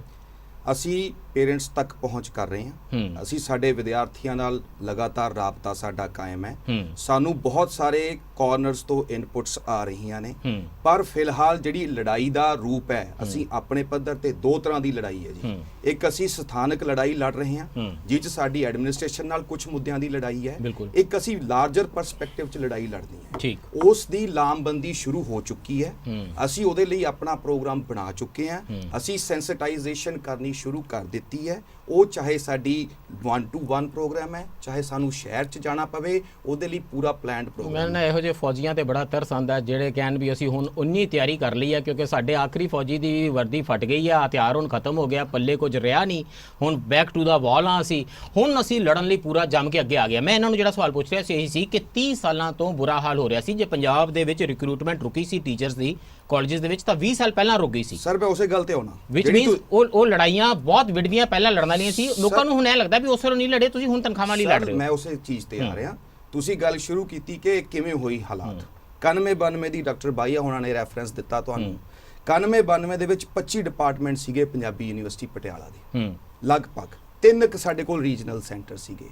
ਹੁਣ ਤੁਸੀਂ ਕੰਪੇਅਰ ਕਰੋ, 70 ਤੋਂ ਵੱਧ ਡਿਪਾਰਟਮੈਂਟ ਨੇ ਸਾਡੇ ਕੈਂਪਸ 'ਚ। ਜੀ 28 ਸਾਡੇ ਕੋਲ regional centre, neighbourhood campuses, constituent college ਮਿਲਾ ਕੇ। ਬਿਲਕੁਲ 9 ਜ਼ਿਲ੍ਹਿਆਂ ਨੂੰ ਅਸੀਂ ਕੇਟਰ ਕਰਦੇ ਹਾਂ। ਬਿਲਕੁਲ 22 ਚੋਂ 9 ਜ਼ਿਲ੍ਹੇ ਤੁਹਾਡੇ 9 ਜ਼ਿਲ੍ਹੇ ਅਸੀਂ ਕੇਟਰ ਕਰ ਰਹੇ ਹਾਂ ਡਾਕਟਰ ਸਾਹਿਬ। ਔਰ ਉਸ ਤੋਂ ਬਾਅਦ ਲਗਭਗ 2 ਲੱਖ ਤੋਂ ਜ਼ਿਆਦਾ ਵਿਦਿਆਰਥੀ ਸਾਡੇ ਕੋਲੇ ਹੁਣ ਮੈਟਾਫਰ ਕੀ ਦੇਣਾ ਵੀ ਤਰੱਕੀ ਇੰਨੀ ਕਰ ਗਈ ਹੈ ਯੂਨੀਵਰਸਿਟੀ ਕਿ ਭਾਰ ਇੰਨਾ ਪੈ ਗਿਆ ਯੂਨੀਵਰਸਿਟੀ ਤੇ? ਨਹੀਂ, ਅਸੀਂ ਇੰਨੇ ਲਿਮਿਟਡ ਰਿਸੋਰਸਸ ਹੋਣ ਦੇ ਬਾਵਜੂਦ ਵੀ ਅਸੀਂ ਲਗਾਤਾਰ ਪਰਫਾਰਮ ਕੀਤਾ ਔਰ ਕਰ ਰਹੇ ਹਾਂ। ਉਹ ਇਹ ਸਿਰਫ ਫੈਕਲਟੀ ਦੀ ਕੋਈ ਤੁਹਾਡੀ ਪਰਫਾਰਮੈਂਸ ਦੇ ਉੱਤੇ ਕੋਈ ਸਵਾਲ ਨਹੀਂ ਚੁੱਕ ਰਿਹਾ ਕਿ ਪ੍ਰੋਫੈਸਰਸ ਪੜ੍ਹਾ ਨਹੀਂ ਰਹੇ ਹੈ ਜਾਂ ਉੱਤੇ ਅਕਲਸਾਜ਼ੀ ਨਹੀਂ ਹੋ ਰਹੀ ਹੈ? ਬਿਲਕੁਲ। ਔਰ ਤੁਸੀਂ ਜਿਹੜਾ ਸਾਡੀ ਇਸ ਕੰਟਰੀਬਿਊਸ਼ਨ, ਚਾਹੇ ਉਹ ਪੰਜਾਬੀ ਭਾਸ਼ਾ, ਪੰਜਾਬੀ ਸੱਭਿਆਚਾਰ, ਚਾਹੇ ਸੋਸ਼ਲ ਸਾਇੰਸਿਸ, ਚਾਹੇ ਸਾਇੰਸਿਸ 'ਚ ਹੈ, ਉਹ ਬਹੁਤ ਐਵੀਡੈਂਟ ਹੈ ਹਰੇਕ ਖਿੱਤੇ। ਸਟਾਪਿੰਗ ਫॉर द ਬ੍ਰੇਕ, ਮੈਂ ਤੁਹਾਨੂੰ ਇਹ ਪੁੱਛਣ ਲਈ ਜ਼ਰੂਰ ਵਾਪਸ ਆਵਾਂਗਾ ਕਿ ਸਰਕਾਰ ਤੁਹਾਨੂੰ ਤਬਾਹ ਇਸ ਲਈ ਕਰ ਰਹੀ ਹੈ, ਤੁਸੀਂ ਪੰਜਾਬੀ ਭਾਸ਼ਾ ਦੀ ਤਰੱਕੀ ਕਰ ਰਹੇ ਹੋ। Welcome back. ਇੱਕ ਮਿੰਟ ਮੈਂ ਗੱਲ ਬੰਦ ਕਰਾਂ। ਜੀ ਜੀ। ਜਿਹੜੀ ਗੱਲ ਡਾਕਟਰ ਸਾਹਿਬ ਐਕਸਪੈਂਸ਼ਨ ਦੀ ਕਰਦੇ ਆ ਜੀ, ਬਹੁਤ ਸਾਰੀ ਐਕਸਪੈਂਸ਼ਨ ਇਸ ਕਰਕੇ ਨਾ ਹੋਈ ਵੀ ਇਹਦੀ ਲੋੜ ਸੀ। ਬਹੁਤ ਸਾਰੀ ਐਕਸਪੈਂਸ਼ਨ ਇਸ ਕਰਕੇ ਹੋਈ ਕਿ ਯੂਨੀਵਰਸਿਟੀਆਂ ਨੂੰ ਕਿਹਾ ਗਿਆ ਵੀ ਤੁਸੀਂ ਆਪਣੇ ਪੈਸੇ ਆਪ ਇਕੱਠੇ ਕਰੋ। we'll come back to that. We're stopping for this break. I'll come back to that with this promise.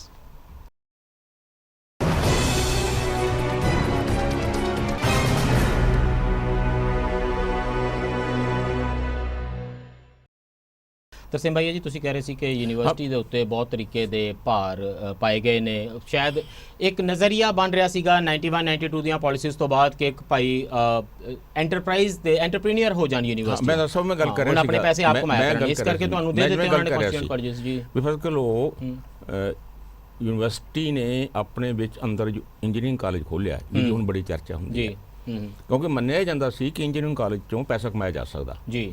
ਇਹ ਹਾਲਾਂਕਿ ਇੰਜੀਨੀਅਰਿੰਗ ਕਾਲਜ ਹੋਰ ਸੀਗੇ, ਥਾਪਰ ਸੀ ਥੋੜੇ ਕੋਲੇ ਬੈਠਾ ਜੀ, ਹੋਰ ਵੀ ਇੱਧਰ ਉੱਧਰ ਬੈਠੇ ਸੀ, ਤੇ ਖੋਲ੍ਹਿਆ ਇਸ ਕਰਕੇ ਗਿਆ ਵੀ ਇੰਜੀਨੀਅਰਿੰਗ ਕਾਲਜ ਸ਼ਾਇਦ ਮਨੀ ਸਪਿਨਿੰਗ ਹੈਗਾ, ਤੇ ਜੋ ਖੋਲ੍ਹਣ ਵਾਸਤੇ 48-49 ਕਰੋੜ ਰੁਪਇਆ ਉਹਦੇ ਕਰਜ਼ਾ ਲਿਆ ਗਿਆ, ਪਹਿਲੀ ਵਾਰੀ ਕਰਜ਼ਾ ਯੂਨੀਵਰਸਿਟੀ ਤੇ 48-49 ਕਰੋੜ ਉੱਥੋਂ ਲਿਆ ਗਿਆ।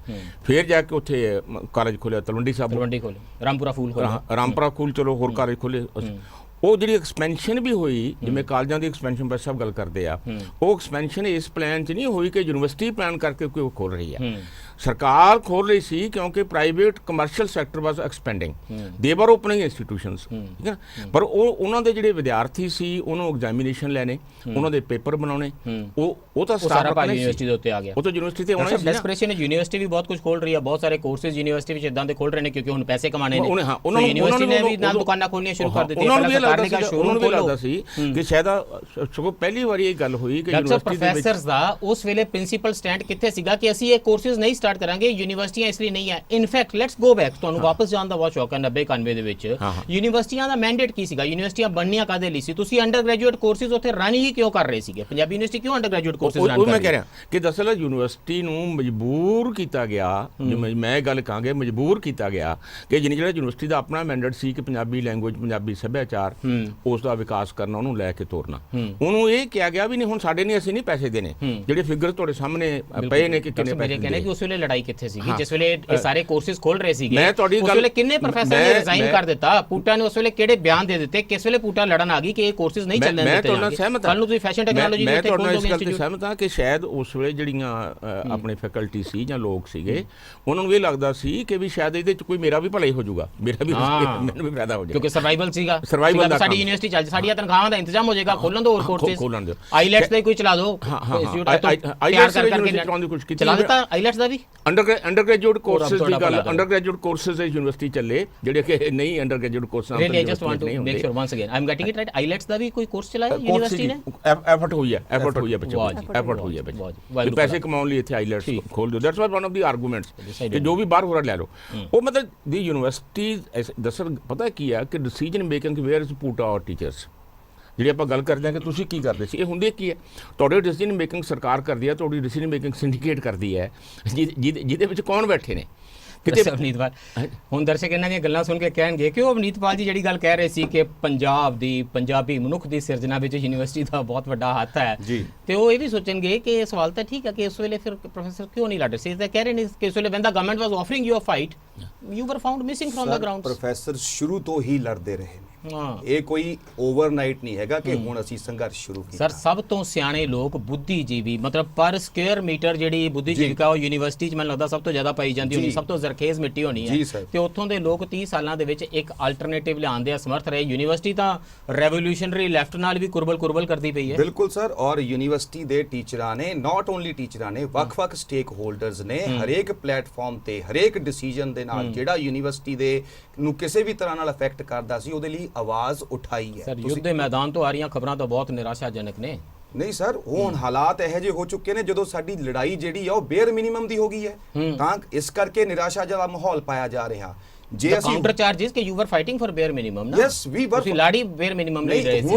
ਹੁਣ ਹਾਲਾਤ ਜਿਸ ਪੰਜਾਬੀ ਮਨੁੱਖ ਦੀ ਗੱਲ ਡਾਕਟਰ ਅਨੂਪਮਾ ਉੱਪਲ ਕਰਦੇ ਨੇ, ਪੰਜਾਬੀ ਮਨੁੱਖ ਦੀ ਸਿਰਜਣਾ ਦੀ, ਪੰਜਾਬੀ ਜ਼ੁਬਾਨ ਦੀ, ਇਸ ਖਿੱਤੇ ਦੀ ਪੂਰੀ ਸਿਰਜਣਾ ਦੀ, ਮਾਲਵੇ ਦਾ ਜੇ ਕਿਸੇ ਨੇ ਮਾਲਵੇ ਨੂੰ ਕਲਾਵੇ ਵਿੱਚ ਲਿਆ ਤਾਂ ਉਹ ਪੰਜਾਬੀ ਯੂਨੀਵਰਸਿਟੀ ਸੀਗੀ, ਪਰ ਉਹ ਲੜਾਈ ਉਹ ਨਹੀਂ ਹੈ, ਲੜਾਈ ਯੂਨੀਵਰਸਿਟੀ ਦੇ ਸਰਵਾਈਵਲ ਦੀ, ਪ੍ਰੋਫੈਸਰਾਂ ਦੀਆਂ ਤਨਖਾਹਾਂ ਦੀ ਕੰਟੀਨਿਊਏਸ਼ਨ ਦੀ ਹੈ। ਤੁਸੀਂ ਇਕੱਲੀ ਤਨਖਾਹ ਦੇ ਕੰਟੈਕਸਟ ਨਹੀਂ ਦੇਖ ਸਕਦੇ ਅਸੀਂ ਇਸ ਨੂੰ। ਜੇ ਨਹੀਂ, ਮੈਂ ਤੁਹਾਡੀ ਗੱਲ ਹੈ, ਜੇ ਸਾਡੀ ਪੰਜਾਬ ਸਰਕਾਰ 125% ਸਾਡਾ ਖਰਚਾ ਬੀਅਰ ਕਰ ਰਹੀ ਸੀ 91-92 ਚ ਤਨਖਾਹਾਂ ਤੇ ਪੈਨਸ਼ਨਾਂ ਦਾ, ਅੱਜ ਉਹ ਘਟ ਕੇ 22% ਰਹਿ ਗਿਆ, ਕੀ ਇਹ ਮੈਟਰ ਆਫ ਕੰਸਰਨ ਨਹੀਂ ਹੈ?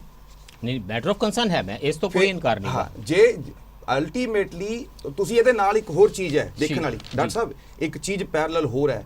ਯੂਨੀਵਰਸਿਟੀ ਦਾ ਮੈਂਡੇਟ ਐਜੂਕੇਸ਼ਨ ਟੀਚਿੰਗ ਦੇ ਨਾਲ ਰਿਸਰਚ ਵੀ ਸੀਗਾ ਬਿਲਕੁਲ। ਔਰ ਓਵਰ ਦੀ ਇਅਰਸ ਜਿਸ ਤਰ੍ਹਾਂ ਰਿਸਰਚ ਦੀ ਗ੍ਰਾਂਟ ਘਟੀ ਹੈ ਜੀ ਜੀ ਜਿਸ ਤਰ੍ਹਾਂ, ਔਰ ਅਸੀਂ ਇਸ ਟਾਈਮ ਇਹੋ ਜਿਹੀ ਸਟੇਜ ਤੇ ਆ ਰਹੇ ਹਾਂ ਕਿ ਸਾਡੇ ਕੋਲੇ ਪਬਲਿਸ਼ ਕਰਨ ਦੇ ਲਈ ਪੈਸੇ ਨਹੀਂ ਹੈਗੇ।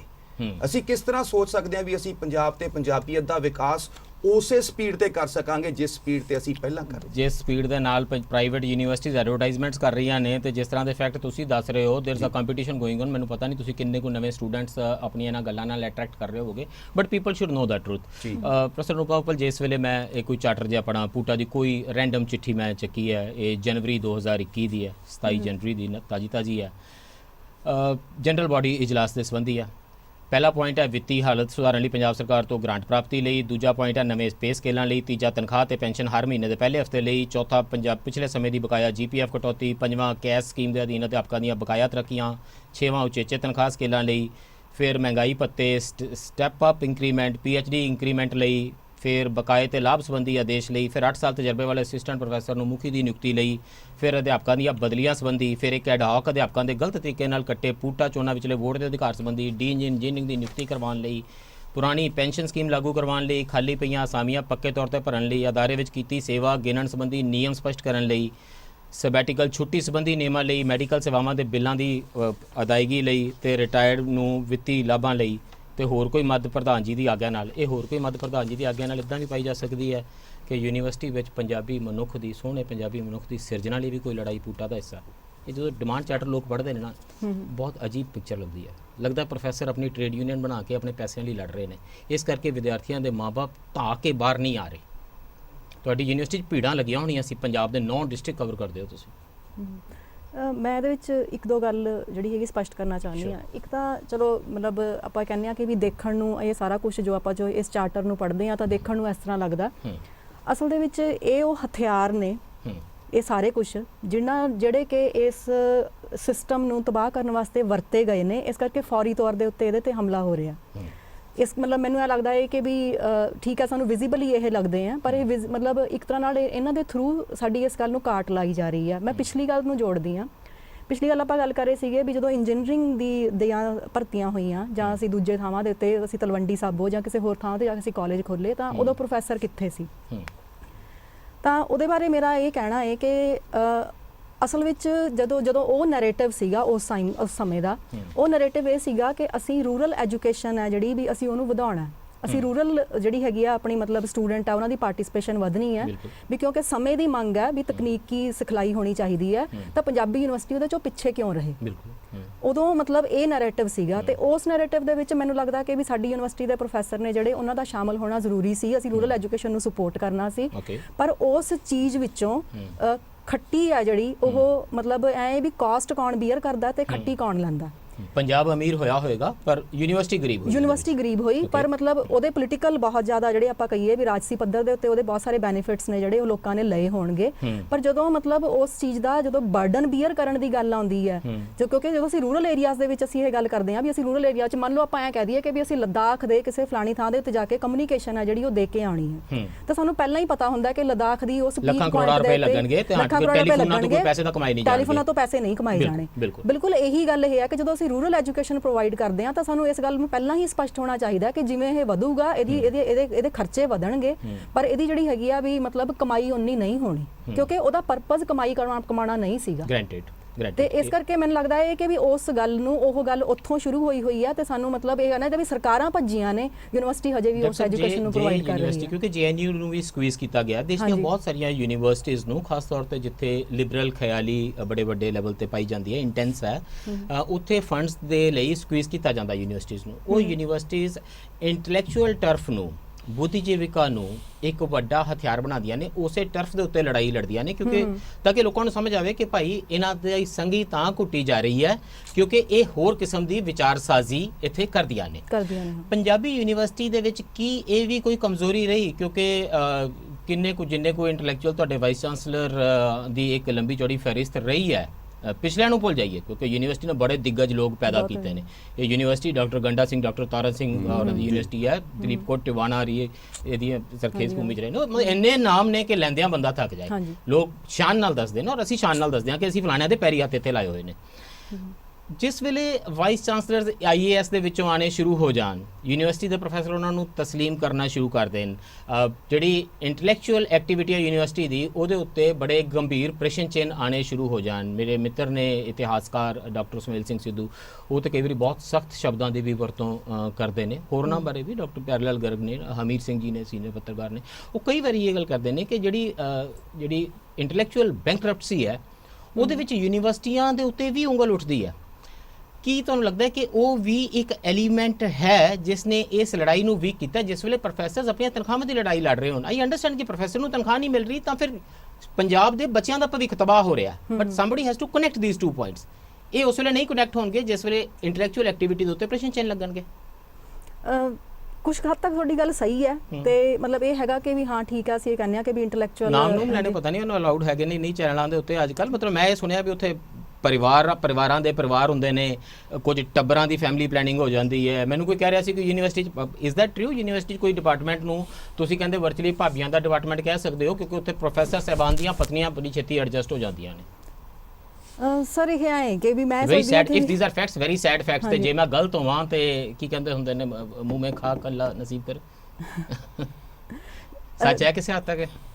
ਦੇਖ ਲਓ ਯੂਨੀਵਰਸਿਟੀ ਦੇ ਬੱਚੇ ਪ੍ਰੋਫੈਸਰ ਸਾਹਿਬ ਤੁਹਾਨੂੰ ਦੇਖ ਰਹੇ ਨੇ। ਜਦੋਂ ਇਹ ਹੈ ਕਿ ਵੀ ਜਦੋਂ ਦੂਸ਼ਣਬਾਜ਼ੀ ਹੋਣ ਲੱਗਦੀ ਹੈ, ਇਹ ਮੈਨੂੰ ਫਿਰ ਇਹਨੂੰ ਇਹਨਾਂ ਦੋਸ਼ਾਂ ਵਿੱਚ ਕੁਝ ਹੋਏਗਾ, ਇਹਨਾਂ ਦੋਸ਼ਾਂ 'ਚ ਨਹੀਂ, ਪਰ ਇੱਕ ਗੱਲ ਹੈ ਵੀ ਚਲੋ ਠੀਕ ਹੈ, ਪਰਿਵਾਰ ਹੋਣਗੇ, ਪਰਿਵਾਰ ਕਈ ਥਾਵਾਂ ਤੇ ਹੁੰਦੇ ਹੋਣਗੇ, ਕਈ ਥਾਵਾਂ ਦੇ ਉੱਤੇ ਹੁੰਦੇ ਹੋਣਗੇ, ਹਰੇਕ ਡਿਪਾਰਟਮੈਂਟ ਦੇ ਵਿੱਚ ਪਰਿਵਾਰ ਹੁੰਦੇ ਹੋਣਗੇ, ਪਰ ਕਿਹੜੀ ਗੱਲ ਦੇ ਉੱਤੇ ਪ੍ਰਸ਼ਨ ਕੀਤਾ ਜਾ ਰਿਹਾ ਹੈ? ਪ੍ਰਸ਼ਨ ਦੀ ਕੁਆਲਿਟੀ ਵੀ ਦੇਖੋ ਨਾ, ਦੋਸ਼ ਦੀ ਕੁਆਲਿਟੀ, ਐਕਟੀਵਿਟੀ ਦੀ ਕੁਆਲਿਟੀ ਤੇ ਵੀ ਹੈ। Why should there be professors in the university ਜਿਨ੍ਹਾਂ ਨੇ ਕਈ ਮਹੀਨਿਆਂ ਤੋਂ, ਹਫ਼ਤਿਆਂ ਤੋਂ, ਸਾਲਾਂ ਤੋਂ ਕੋਈ ਕਲਾਸ ਹੀ ਨਾ ਲਈ ਹੋਵੇ? ਹਾਂਜੀ, ਮੈਂ ਉਸ ਗੱਲ ਦੇ ਉੱਤੇ ਵੀ ਆਨੀ ਆ। ਹਰੇਕ ਥਾਂ ਦੇ ਉੱਤੇ ਹਰੇਕ ਤਰ੍ਹਾਂ ਦਾ ਜਿਹੜਾ ਹੈਗਾ ਸਟਾਫ ਹੁੰਦਾ, ਕਿਉਂਕਿ ਆਪਾਂ ਸਾਰੇ ਜਾਣੇ ਇੱਕੋ ਜਿਹੇ ਨਹੀਂ ਹੁੰਦੇ, ਹੈ ਨਾ। ਤੇ ਉਹਦੇ 'ਚ ਕੀ ਆ ਕਿ ਵੀ ਸਾਡੇ ਕੋਲੇ ਬਹੁਤ ਸਾਰੇ ਪ੍ਰੋਫੈਸਰ ਹਜੇ ਵੀ ਇਹੋ ਜਿਹੇ ਨੇ ਜਿਨ੍ਹਾਂ ਦਾ ਕਿ ਮਤਲਬ ਆਪਣਾ ਇਹ ਕਹੀਏ ਕਿ ਵੀ ਇਸ ਮਤਲਬ ਨੈਸ਼ਨਲ ਇੰਟਰਨੈਸ਼ਨਲ ਲੈਵਲ ਉਹਨਾਂ ਦੇ ਮਤਲਬ ਇੰਟੈਲੈਕਟ ਦਾ ਤਾਂ ਨਾਮ ਲਿਆ ਜਾ ਸਕਦਾ। ਬਿਲਕੁਲ, ਉਹ ਮੈਂ ਕੰਸੀਡ ਕਰਦਾ। ਮੈਜੋਰਿਟੀ ਇਹੋ ਜਿਹੀ ਹੁੰਦੀ ਹੈ ਜਿਹੜੀ ਕਿ ਫਾਈਨੈਂਸ਼ੀਅਲ ਕ੍ਰੰਚ ਵਿੱਚ, ਕਿਸੇ ਵੀ ਪੋਲੀਟੀਕਲ ਕ੍ਰਾਈਸਿਸ ਦੇ ਵਿੱਚ ਉਹਦਾ ਟੈਲੈਂਟ ਮਰਦਾ ਵੀ ਹੈ। ਇਹ ਵੀ ਮੈਜੋਰਿਟੀ ਹੁੰਦੀ ਹੈ। ਜਦੋਂ ਪੈਸੇ ਨਹੀਂ ਮਿਲਦਾ, ਰਿਸਰਚ ਹੀ ਨਹੀਂ ਕਰ ਰਹੇ ਹੋ ਸਿਰਫ ਦੋਸ਼, ਸਿਰਫ ਮਤਲਬ ਆਪਾਂ ਮਤਲਬ ਇੱਕ ਕੁਝ ਪਰਸਨ ਮਤਲਬ ਆਪਾਂ ਇਹ ਕਹਿੰਦੇ ਆ ਕਿ ਉਹ ਇੰਸਟੀਟਿਊਸ਼ਨ ਤੋਂ ਵੱਡੇ ਹੋ ਜਾਂਦੇ ਆ, ਪਰ ਕੁਝ ਪਰਸਨ ਇਹੋ ਜਿਹੇ ਹੁੰਦੇ ਨੇ ਜਿਨ੍ਹਾਂ ਦੇ ਟੈਲੈਂਟ ਨੂੰ ਇੰਸਟੀਟਿਊਸ਼ਨ ਦਬਾ ਦਿੰਦੀ ਹੈ। ਮੈਨੂੰ ਬ੍ਰੇਕ ਲਈ ਰੁਕਣਾ ਪੈ ਰਿਹਾ। ਡਾਕਟਰ ਸਾਹਿਬ ਬ੍ਰੇਕ ਤੋਂ ਪਹਿਲਾਂ ਮੈਮ ਨੇ ਗੱਲ ਕੀਤੀ ਇਸੇ ਲਹਿਜ਼ੇ 'ਚ, ਅੱਜ ਵੀ ਆਪਾਂ ਦੇਖੀਏ ਪਰ penny spent on the faculty and you ਇਹਨੂੰ ਕੰਪੇਅਰ ਕਰੋ ਆਊਟਪੁੱਟ, ਚਾਹੇ ਉਹ ਪਬਲਿਕੇਸ਼ਨ ਨਹੀਂ। ਸਰ ਇੱਕ ਮਿੰਟ, ਡਾਕਟਰ ਸਾਹਿਬ ਡਿਲੀਵਰੇਬਲਸ ਦੀ ਜਿਹੜੀ ਮੈਜਰਿੰਗ ਹੈ ਨਾ, ਇਹ ਬਹੁਤ ਪ੍ਰੋਬਲਮੈਟਿਕ ਹੈਗੀ ਹੈ। ਜਿਸ ਤਰੀਕੇ ਨਾਲ ਪ੍ਰੋਫੈਸਰ ਅੱਜਕੱਲ ਆਪਣੀਆਂ ਡਿਲੀਵਰੇਬਲਸ ਦਾ ਆਪਣਾ ਰਿਜ਼ਿਊਮੇ ਬਣਾਉਂਦੇ ਨੇ ਜਿਹੜਾ ਕਿ 30 ਪੇਜ 35 ਪੇਜ ਲੰਬਾ ਹੁੰਦਾ। Look at the resume of professor in Ivy League universities, ਉਹ ਇੱਕ ਪੇਜ ਦਾ ਰਿਜ਼ਿਊਮੇ ਹੁੰਦਾ। ਸਰ ਰਿਜ਼ਿਊਮੇ ਦੀ ਲੈਂਥ ਨਹੀਂ ਮੈਟਰ ਕਰਦੀ, ਮੈਂ ਲੈਂਥ ਦੀ ਨਹੀਂ ਗੱਲ ਕਰ ਰਿਹਾ। ਲੈਂਥ ਪਾਣ ਲਈ ਤੁਹਾਡੀ ਯੂਨੀਵਰਸਿਟੀ ਦਾ ਹੋਰਨਾਂ ਯੂਨੀਵਰਸਿਟੀ ਪ੍ਰੋਫੈਸਰ ਕੀ ਕਰਦੇ ਨੇ, you know it pretty well. ਮੈਂ ਗੱਲ ਕਰ ਰਿਹਾ, ਆਪਾਂ ਦੋਨੋਂ ਐਗਰੀ ਕਰ ਦਾਂਗੇ ਕਿ ਪ੍ਰੋਫੈਸਰ ਇਹੋ ਜਿਹਾ ਕੋਈ ਗਲਤ ਕੰਮ ਨਹੀਂ ਕਰਦੇ ਤੇ ਬਾਕੀ ਦੇ ਦਰਸ਼ਕ ਬੈਠੇ ਨੇ, ਫਿਰ ਆਪਾਂ ਦੋਨੋਂ ਜੱਜ ਕਰਨਗੇ। ਇਹ ਪਬਲਿਕ ਡੋਮੇਨ 'ਚ ਹੈ, ਜਿੰਨੀਆਂ ਪਬਲਿਕੇਸ਼ਨਸ, ਜਿੰਨੇ ਪੇਟੈਂਟ ਔਰ ਜਿਹੜੀ ਨਿਰਫ ਦੀ ਰੈਂਕਿੰਗ ਹੈ ਉਹ ਫੈਕਲਟੀ ਦੇ ਕੰਟਰੀਬਿਊਸ਼ਨ ਨਾਲ ਹੀ ਹੈ ਜੀ। ਸਰ ਮੈਂ ਪਲ ਭਰ ਲਈ ਬਣ ਜਾਣਾ ਵੀ ਪੰਜਾਬੀ ਯੂਨੀਵਰਸਿਟੀ ਦੇ ਪ੍ਰੋਫੈਸਰ ਮਹਾਨ ਕੰਮ ਕਰ ਰਹੇ ਨੇ, ਤੇ ਫਿਰ ਬ੍ਰੇਕ ਲੈ ਲੈਣਾ, ਬਾਕੀ ਗੱਲ ਜੀ ਸਰ ਬਿਲਕੁਲ ਆਫਟਰ ਦਿਸ ਬ੍ਰੇਕ।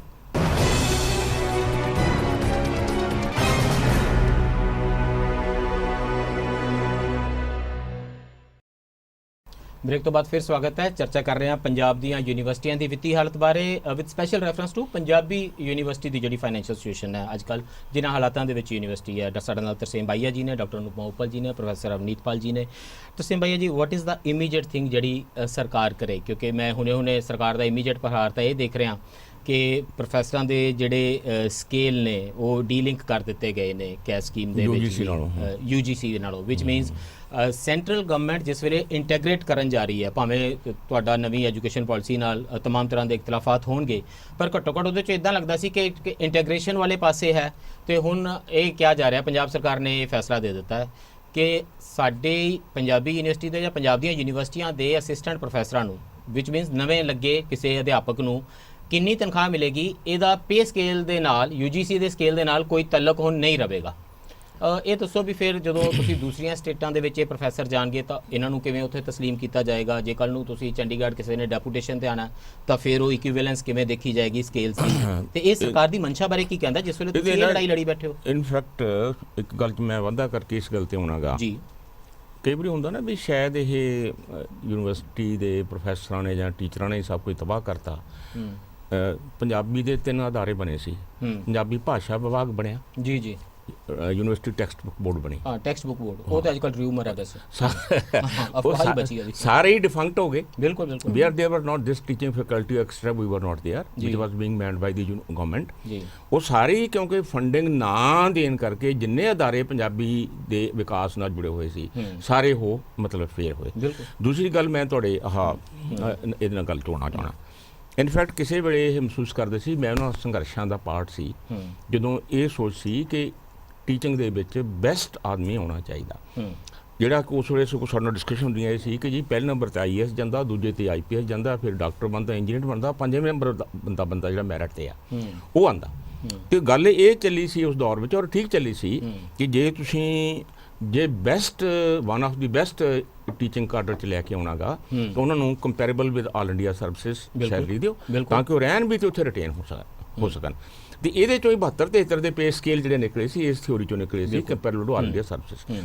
ਸਗੋਂ ਬਦਕਿਸਮਤੀ ਹੁਣ ਇਸ ਕਰਕੇ ਕਿ ਜਿਹੜੀ ਹੁਣ ਹੈ ਸਭ ਇਹ ਬਦਕਿਸਮਤੀ ਇਸ ਕਰਕੇ ਵੀ ਆਈ ਹੈ ਕਿਉਂਕਿ ਮੈਨੂੰ ਲੱਗਦਾ ਸੀ ਜਦੋਂ ਕੋਈ ਵਿਅਕਤੀ ਇੱਥੇ ਐਂਟਰ ਕਰੇਗਾ ਡਿਬੇਟ ਤੇ ਉਹਦੇ ਨਾਮ ਦੇ ਅੱਗੇ ਪ੍ਰੋਫੈਸਰ ਲੱਗਾ ਹੋਵੇਗਾ, ਹਾਂ, ਉਸ ਤੋਂ ਬਾਅਦ ਬਾਕੀ ਕੁਝ ਤਾਂ ਰਹਿ ਹੀ ਨਹੀਂ ਜਾਂਦਾ। ਉਸ ਤੋਂ ਬਾਅਦ ਇਹਦਾ ਇੱਕੋ ਹੀ ਮਤਲਬ ਹੁੰਦਾ ਕਿ ਅਸੀਂ ਖੜੇ ਹੋ ਜਾਈਏ ਤੇ ਇਹਤਰਾਮ ਕਰੀਏ, there is a professor in the house. ਜੀ, ਹੁਣ ਪ੍ਰੋਫੈਸਰ ਸਾਹਿਬ ਨੂੰ ਲੱਗਦਾ ਵੀ ਮੇਰੇ ਨਾਮ ਅੱਗੇ ਡੀਨ ਲੱਗੇ, VC ਲੱਗੇ, ਕੋਈ ਮੈਨੂੰ ਇੱਥੇ ਬੱਸਾਂ ਦਾ ਹੀ ਇੰਚਾਰਜ ਬਣਾ ਦਿਓ, ਯੂਨੀਵਰਸਿਟੀ ਦਾ ਟਰਾਂਸਪੋਰਟ ਦਾ ਇੰਚਾਰਜ ਬਣਾ ਦਿਓ, ਤਾਂ ਮੇਰੀ ਇੱਜ਼ਤ ਵਧੇਗੀ ਸਮਾਜ ਦੇ ਵਿੱਚ। ਪ੍ਰੋਫੈਸਰਾਂ ਨੇ ਵੀ ਤਾਂ ਉਧਰ ਨੂੰ ਉਹ ਕੰਮ ਫੜੇ ਹੋਏ ਨੇ ਨਾ। ਨਹੀਂ ਬਿਲਕੁਲ। ਯੂਨੀਵਰਸਿਟੀ ਦੇ ਪ੍ਰੋਫੈਸਰ ਕਿਉਂ ਚਾਹੁੰਦੇ ਨੇ ਮੈਂ ਰਜਿਸਟਰਾਰ ਲੱਗ ਜਾਵਾਂ, ਮੈਂ ਕੰਟਰੋਲਰ ਆਫ ਐਗਜ਼ਾਮੀਨੇਸ਼ਨ ਲੱਗ ਜਾਵਾਂ, ਮੈਂ ਫਾਈਨੈਂਸ਼ੀਅਲ ਅਫਸਰ ਕੋਈ ਲੱਗ ਜਾਵਾਂ ਯੂਨੀਵਰਸਿਟੀ ਦਾ? ਕੀ ਉਹਦੇ 'ਚ ਇੱਜ਼ਤ ਵੱਧ ਜਾਂਦੀ ਹੈ? ਉਹ ਕਿਉਂ ਨਹੀਂ ਕਹਿੰਦਾ ਕਿ ਮੇਰੇ ਤੋਂ ਨਹੀਂ ਇਹ ਕੰਮ ਹੋਣਾ, I am a professor, I will profess. ਬਿਲਕੁਲ ਬਿਲਕੁਲ ਤੁਹਾਡੀ ਗੱਲ ਦਰੁਸਤ ਹੈ ਕਿ ਇਨਫੈਕਟ ਅਗੇਨ ਜਿਹੜੀ ਗੱਲ ਅਨੁਪਮਾ ਹੋਣੀ ਕਹਿੰਦੇ ਸੀ ਨਾ, ਕਿਸੇ ਵੀ ਪ੍ਰੋਫੈਸ਼ਨ 'ਚ ਸਾਰੇ ਚੰਗੇ ਨਹੀਂ ਹੁੰਦੇ ਤੇ ਨਾ ਹੀ ਸਾਰੇ ਮਾੜੇ ਹੁੰਦੇ। ਸਾਰੀਆਂ ਜਿਹੜੇ all generalisations are bad including of course this one that all generalisations are bad. ਮੈਂ ਤੁਹਾਨੂੰ ਗੱਲ ਪਰ ਇਹ ਮੈਨੂੰ ਲੱਗਦਾ ਭਾਈ ਇਹਦੇ ਵਿੱਚ ਲੈਟਸ ਨਾਟ ਹਾਈਡ ਬਿਹਾਈਂਡ ਦਿਸ ਹੈ ਨਾ। ਅੱਛਾ, ਇਸ ਕਰਕੇ ਮੈਂ ਗੱਲ ਇਹ ਮੈਂ ਯੂਨੀਵਰਸਿਟੀਆਂ ਦੇ ਵਿੱਚ ਭਾਬੀਆਂ ਦੇ ਡਿਪਾਰਟਮੈਂਟ ਜਾਂ ਪਰਿਵਾਰਾਂ ਦੇ ਬਾਰੇ ਜਿਹੜੀਆਂ ਗੱਲਾਂ ਨੇ ਨਾ, ਇਹ ਕੈਂਟੀਨ ਤੋਂ ਲੈ ਕੇ ਤੇ ਯੂਨੀਵਰਸਿਟੀ ਦੇ ਪ੍ਰੋਫੈਸਰਾਂ ਦੇ ਰੂਮਸ ਤੱਕ ਚੰਗੀ ਤਰ੍ਹਾਂ ਸਾਰੇ ਜਾਣਦੇ।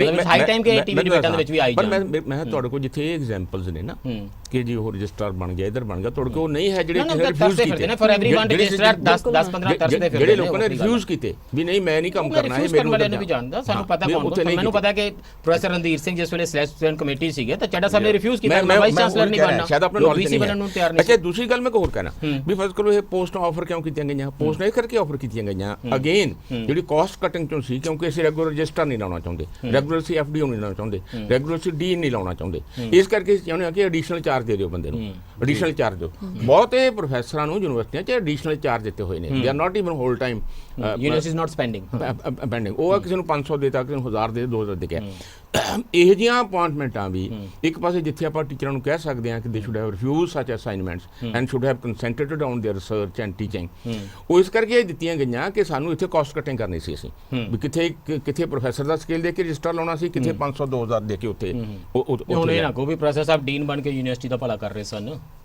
ਉਹ ਪ੍ਰੋਫੈਸਰ ਸਾਹਿਬ ਦਾ ਵੀ ਭਲਾ ਹੋ ਰਿਹਾ ਸੀਗਾ, ਹੋ ਰਿਹਾ ਸੀਗਾ। ਤਾਂ ਮੈਂ ਇੱਕ ਗੱਲ ਅਸੀਂ ਮੈਂ ਦੱਸਾਂ ਕਿ ਯਾਰ ਆਪਾਂ ਅਸੀਂ ਨਹੀਂ ਮੰਨਦੇ, ਮੈਂ ਨਹੀਂ ਮੰਨਦਾ ਕਿ ਕੋਈ ਟੀਚਰ ਨਾ ਦੇਵਤਾ ਹੁੰਦਾ ਗਾ।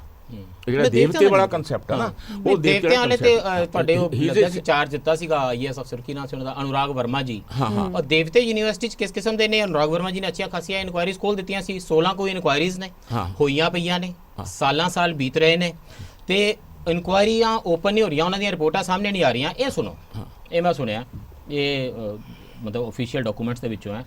ਉਹਨਾਂ ਨੇ ਕਿਹਾ ਵੀ ਜਿਹੜੀਆਂ 16 ਸਕੈਮਸ ਹੋਏ ਨੇ ਨਾ, ਫੇਕ ਰਿਕਰੂਟਮੈਂਟ ਦੇ, ਫੰਡਸ ਦੇ ਮਿਸਯੂਜ਼ ਦੇ, ਪਰਚੇਜ਼ਸ ਦੇ, ਇਨਫਰਾਸਟ੍ਰਕਚਰ ਦੀ ਸੇਲ ਦੇ, ਇਹਦੀਆਂ ਰਿਪੋਰਟਾਂ ਬੜੀਆਂ ਲੰਬੀਆਂ ਨੇ। ਸਿੰਡੀਕੇਟ ਦੀ ਮੀਟਿੰਗ 'ਚ ਗੱਲਬਾਤ ਹੋ ਰਹੀ ਹੈ ਔਰ ਇਹ ਮਿੰਟਸ ਦਾ ਪਾਰਟ ਹੈ।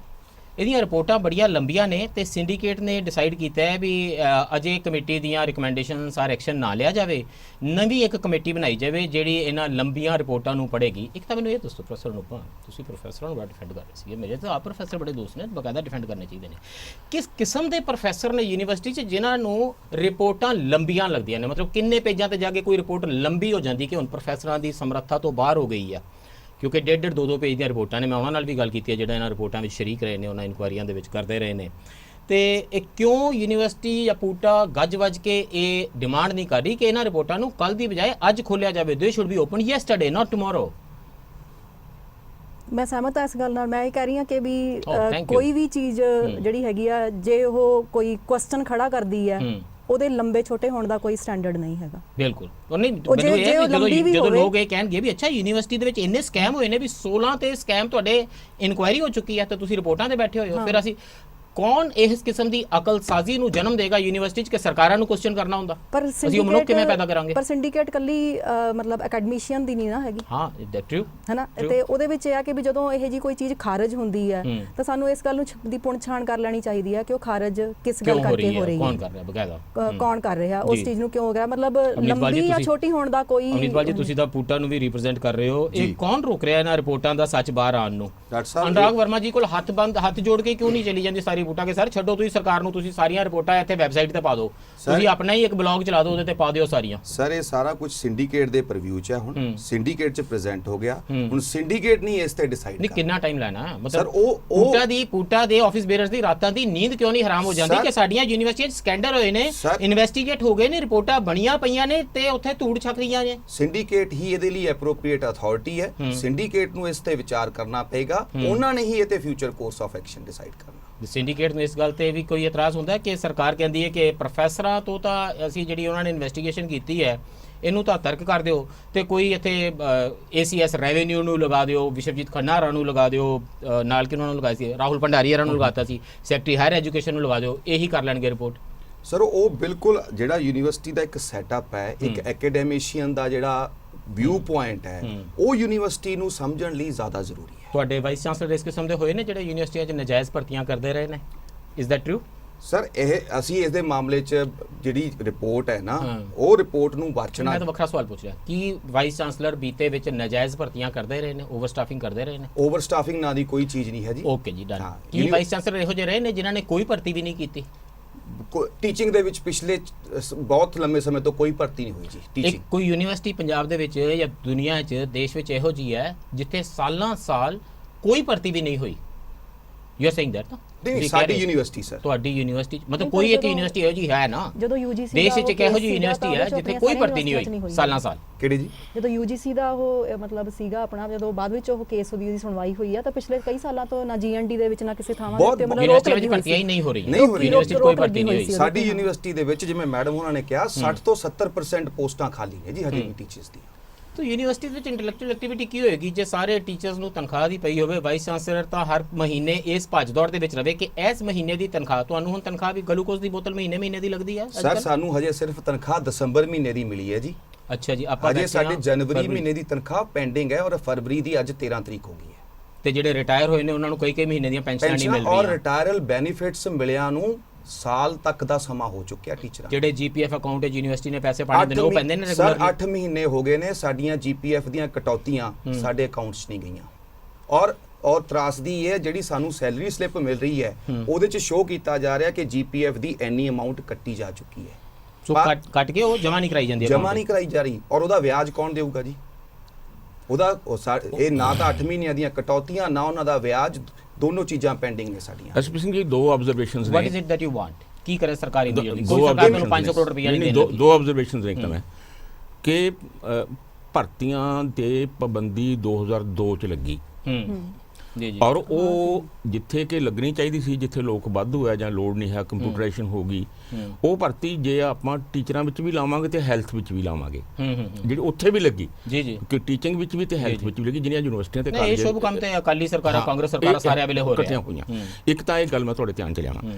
ਦੂਜੀ ਗੱਲ ਮੈਂ ਗੱਲ ਕਹਾਂ, ਘੱਟੋ ਘੱਟ ਅਸੀਂ ਲੋਕ, ਮੈਂ ਆਪਣੇ ਵੱਲੋਂ ਜ਼ਰੂਰ ਕਹਿ ਸਕਦਾ ਜੀ ਕਿ ਜਿਹੜੇ ਬੰਦੇ ਨੇ ਵੀ ਕੋਈ ਸਕੈਮ ਕੀਤਾ, ਜਿਹੜਾ ਸਕੈਮ ਦਾ ਭਾਗੀਦਾਰ ਹੈ, ਉਸ ਨੂੰ ਦੀ ਫਸਟ ਇਲੈਕਟ੍ਰਿਕ ਪੋਲ ਅਵੇਲੇਬਲ ਹੀ ਔਰ ਸ਼ੀ ਸ਼ੁੱਡ ਬੀ ਹੈਂਗਡ।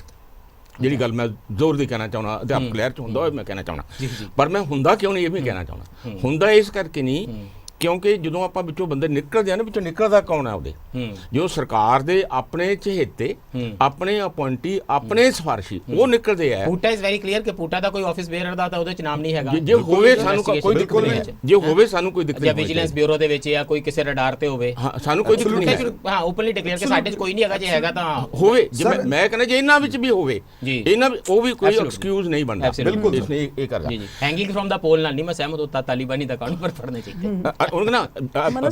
ਮਤਲਬ I am ready to go to that extent even. I'll be happy to comment. I'm ready to go to that extent even. ਸੋ ਇਸ ਕਰਕੇ ਇਸ਼ੂ ਇਹ ਨਹੀਂ ਹੈਗਾ।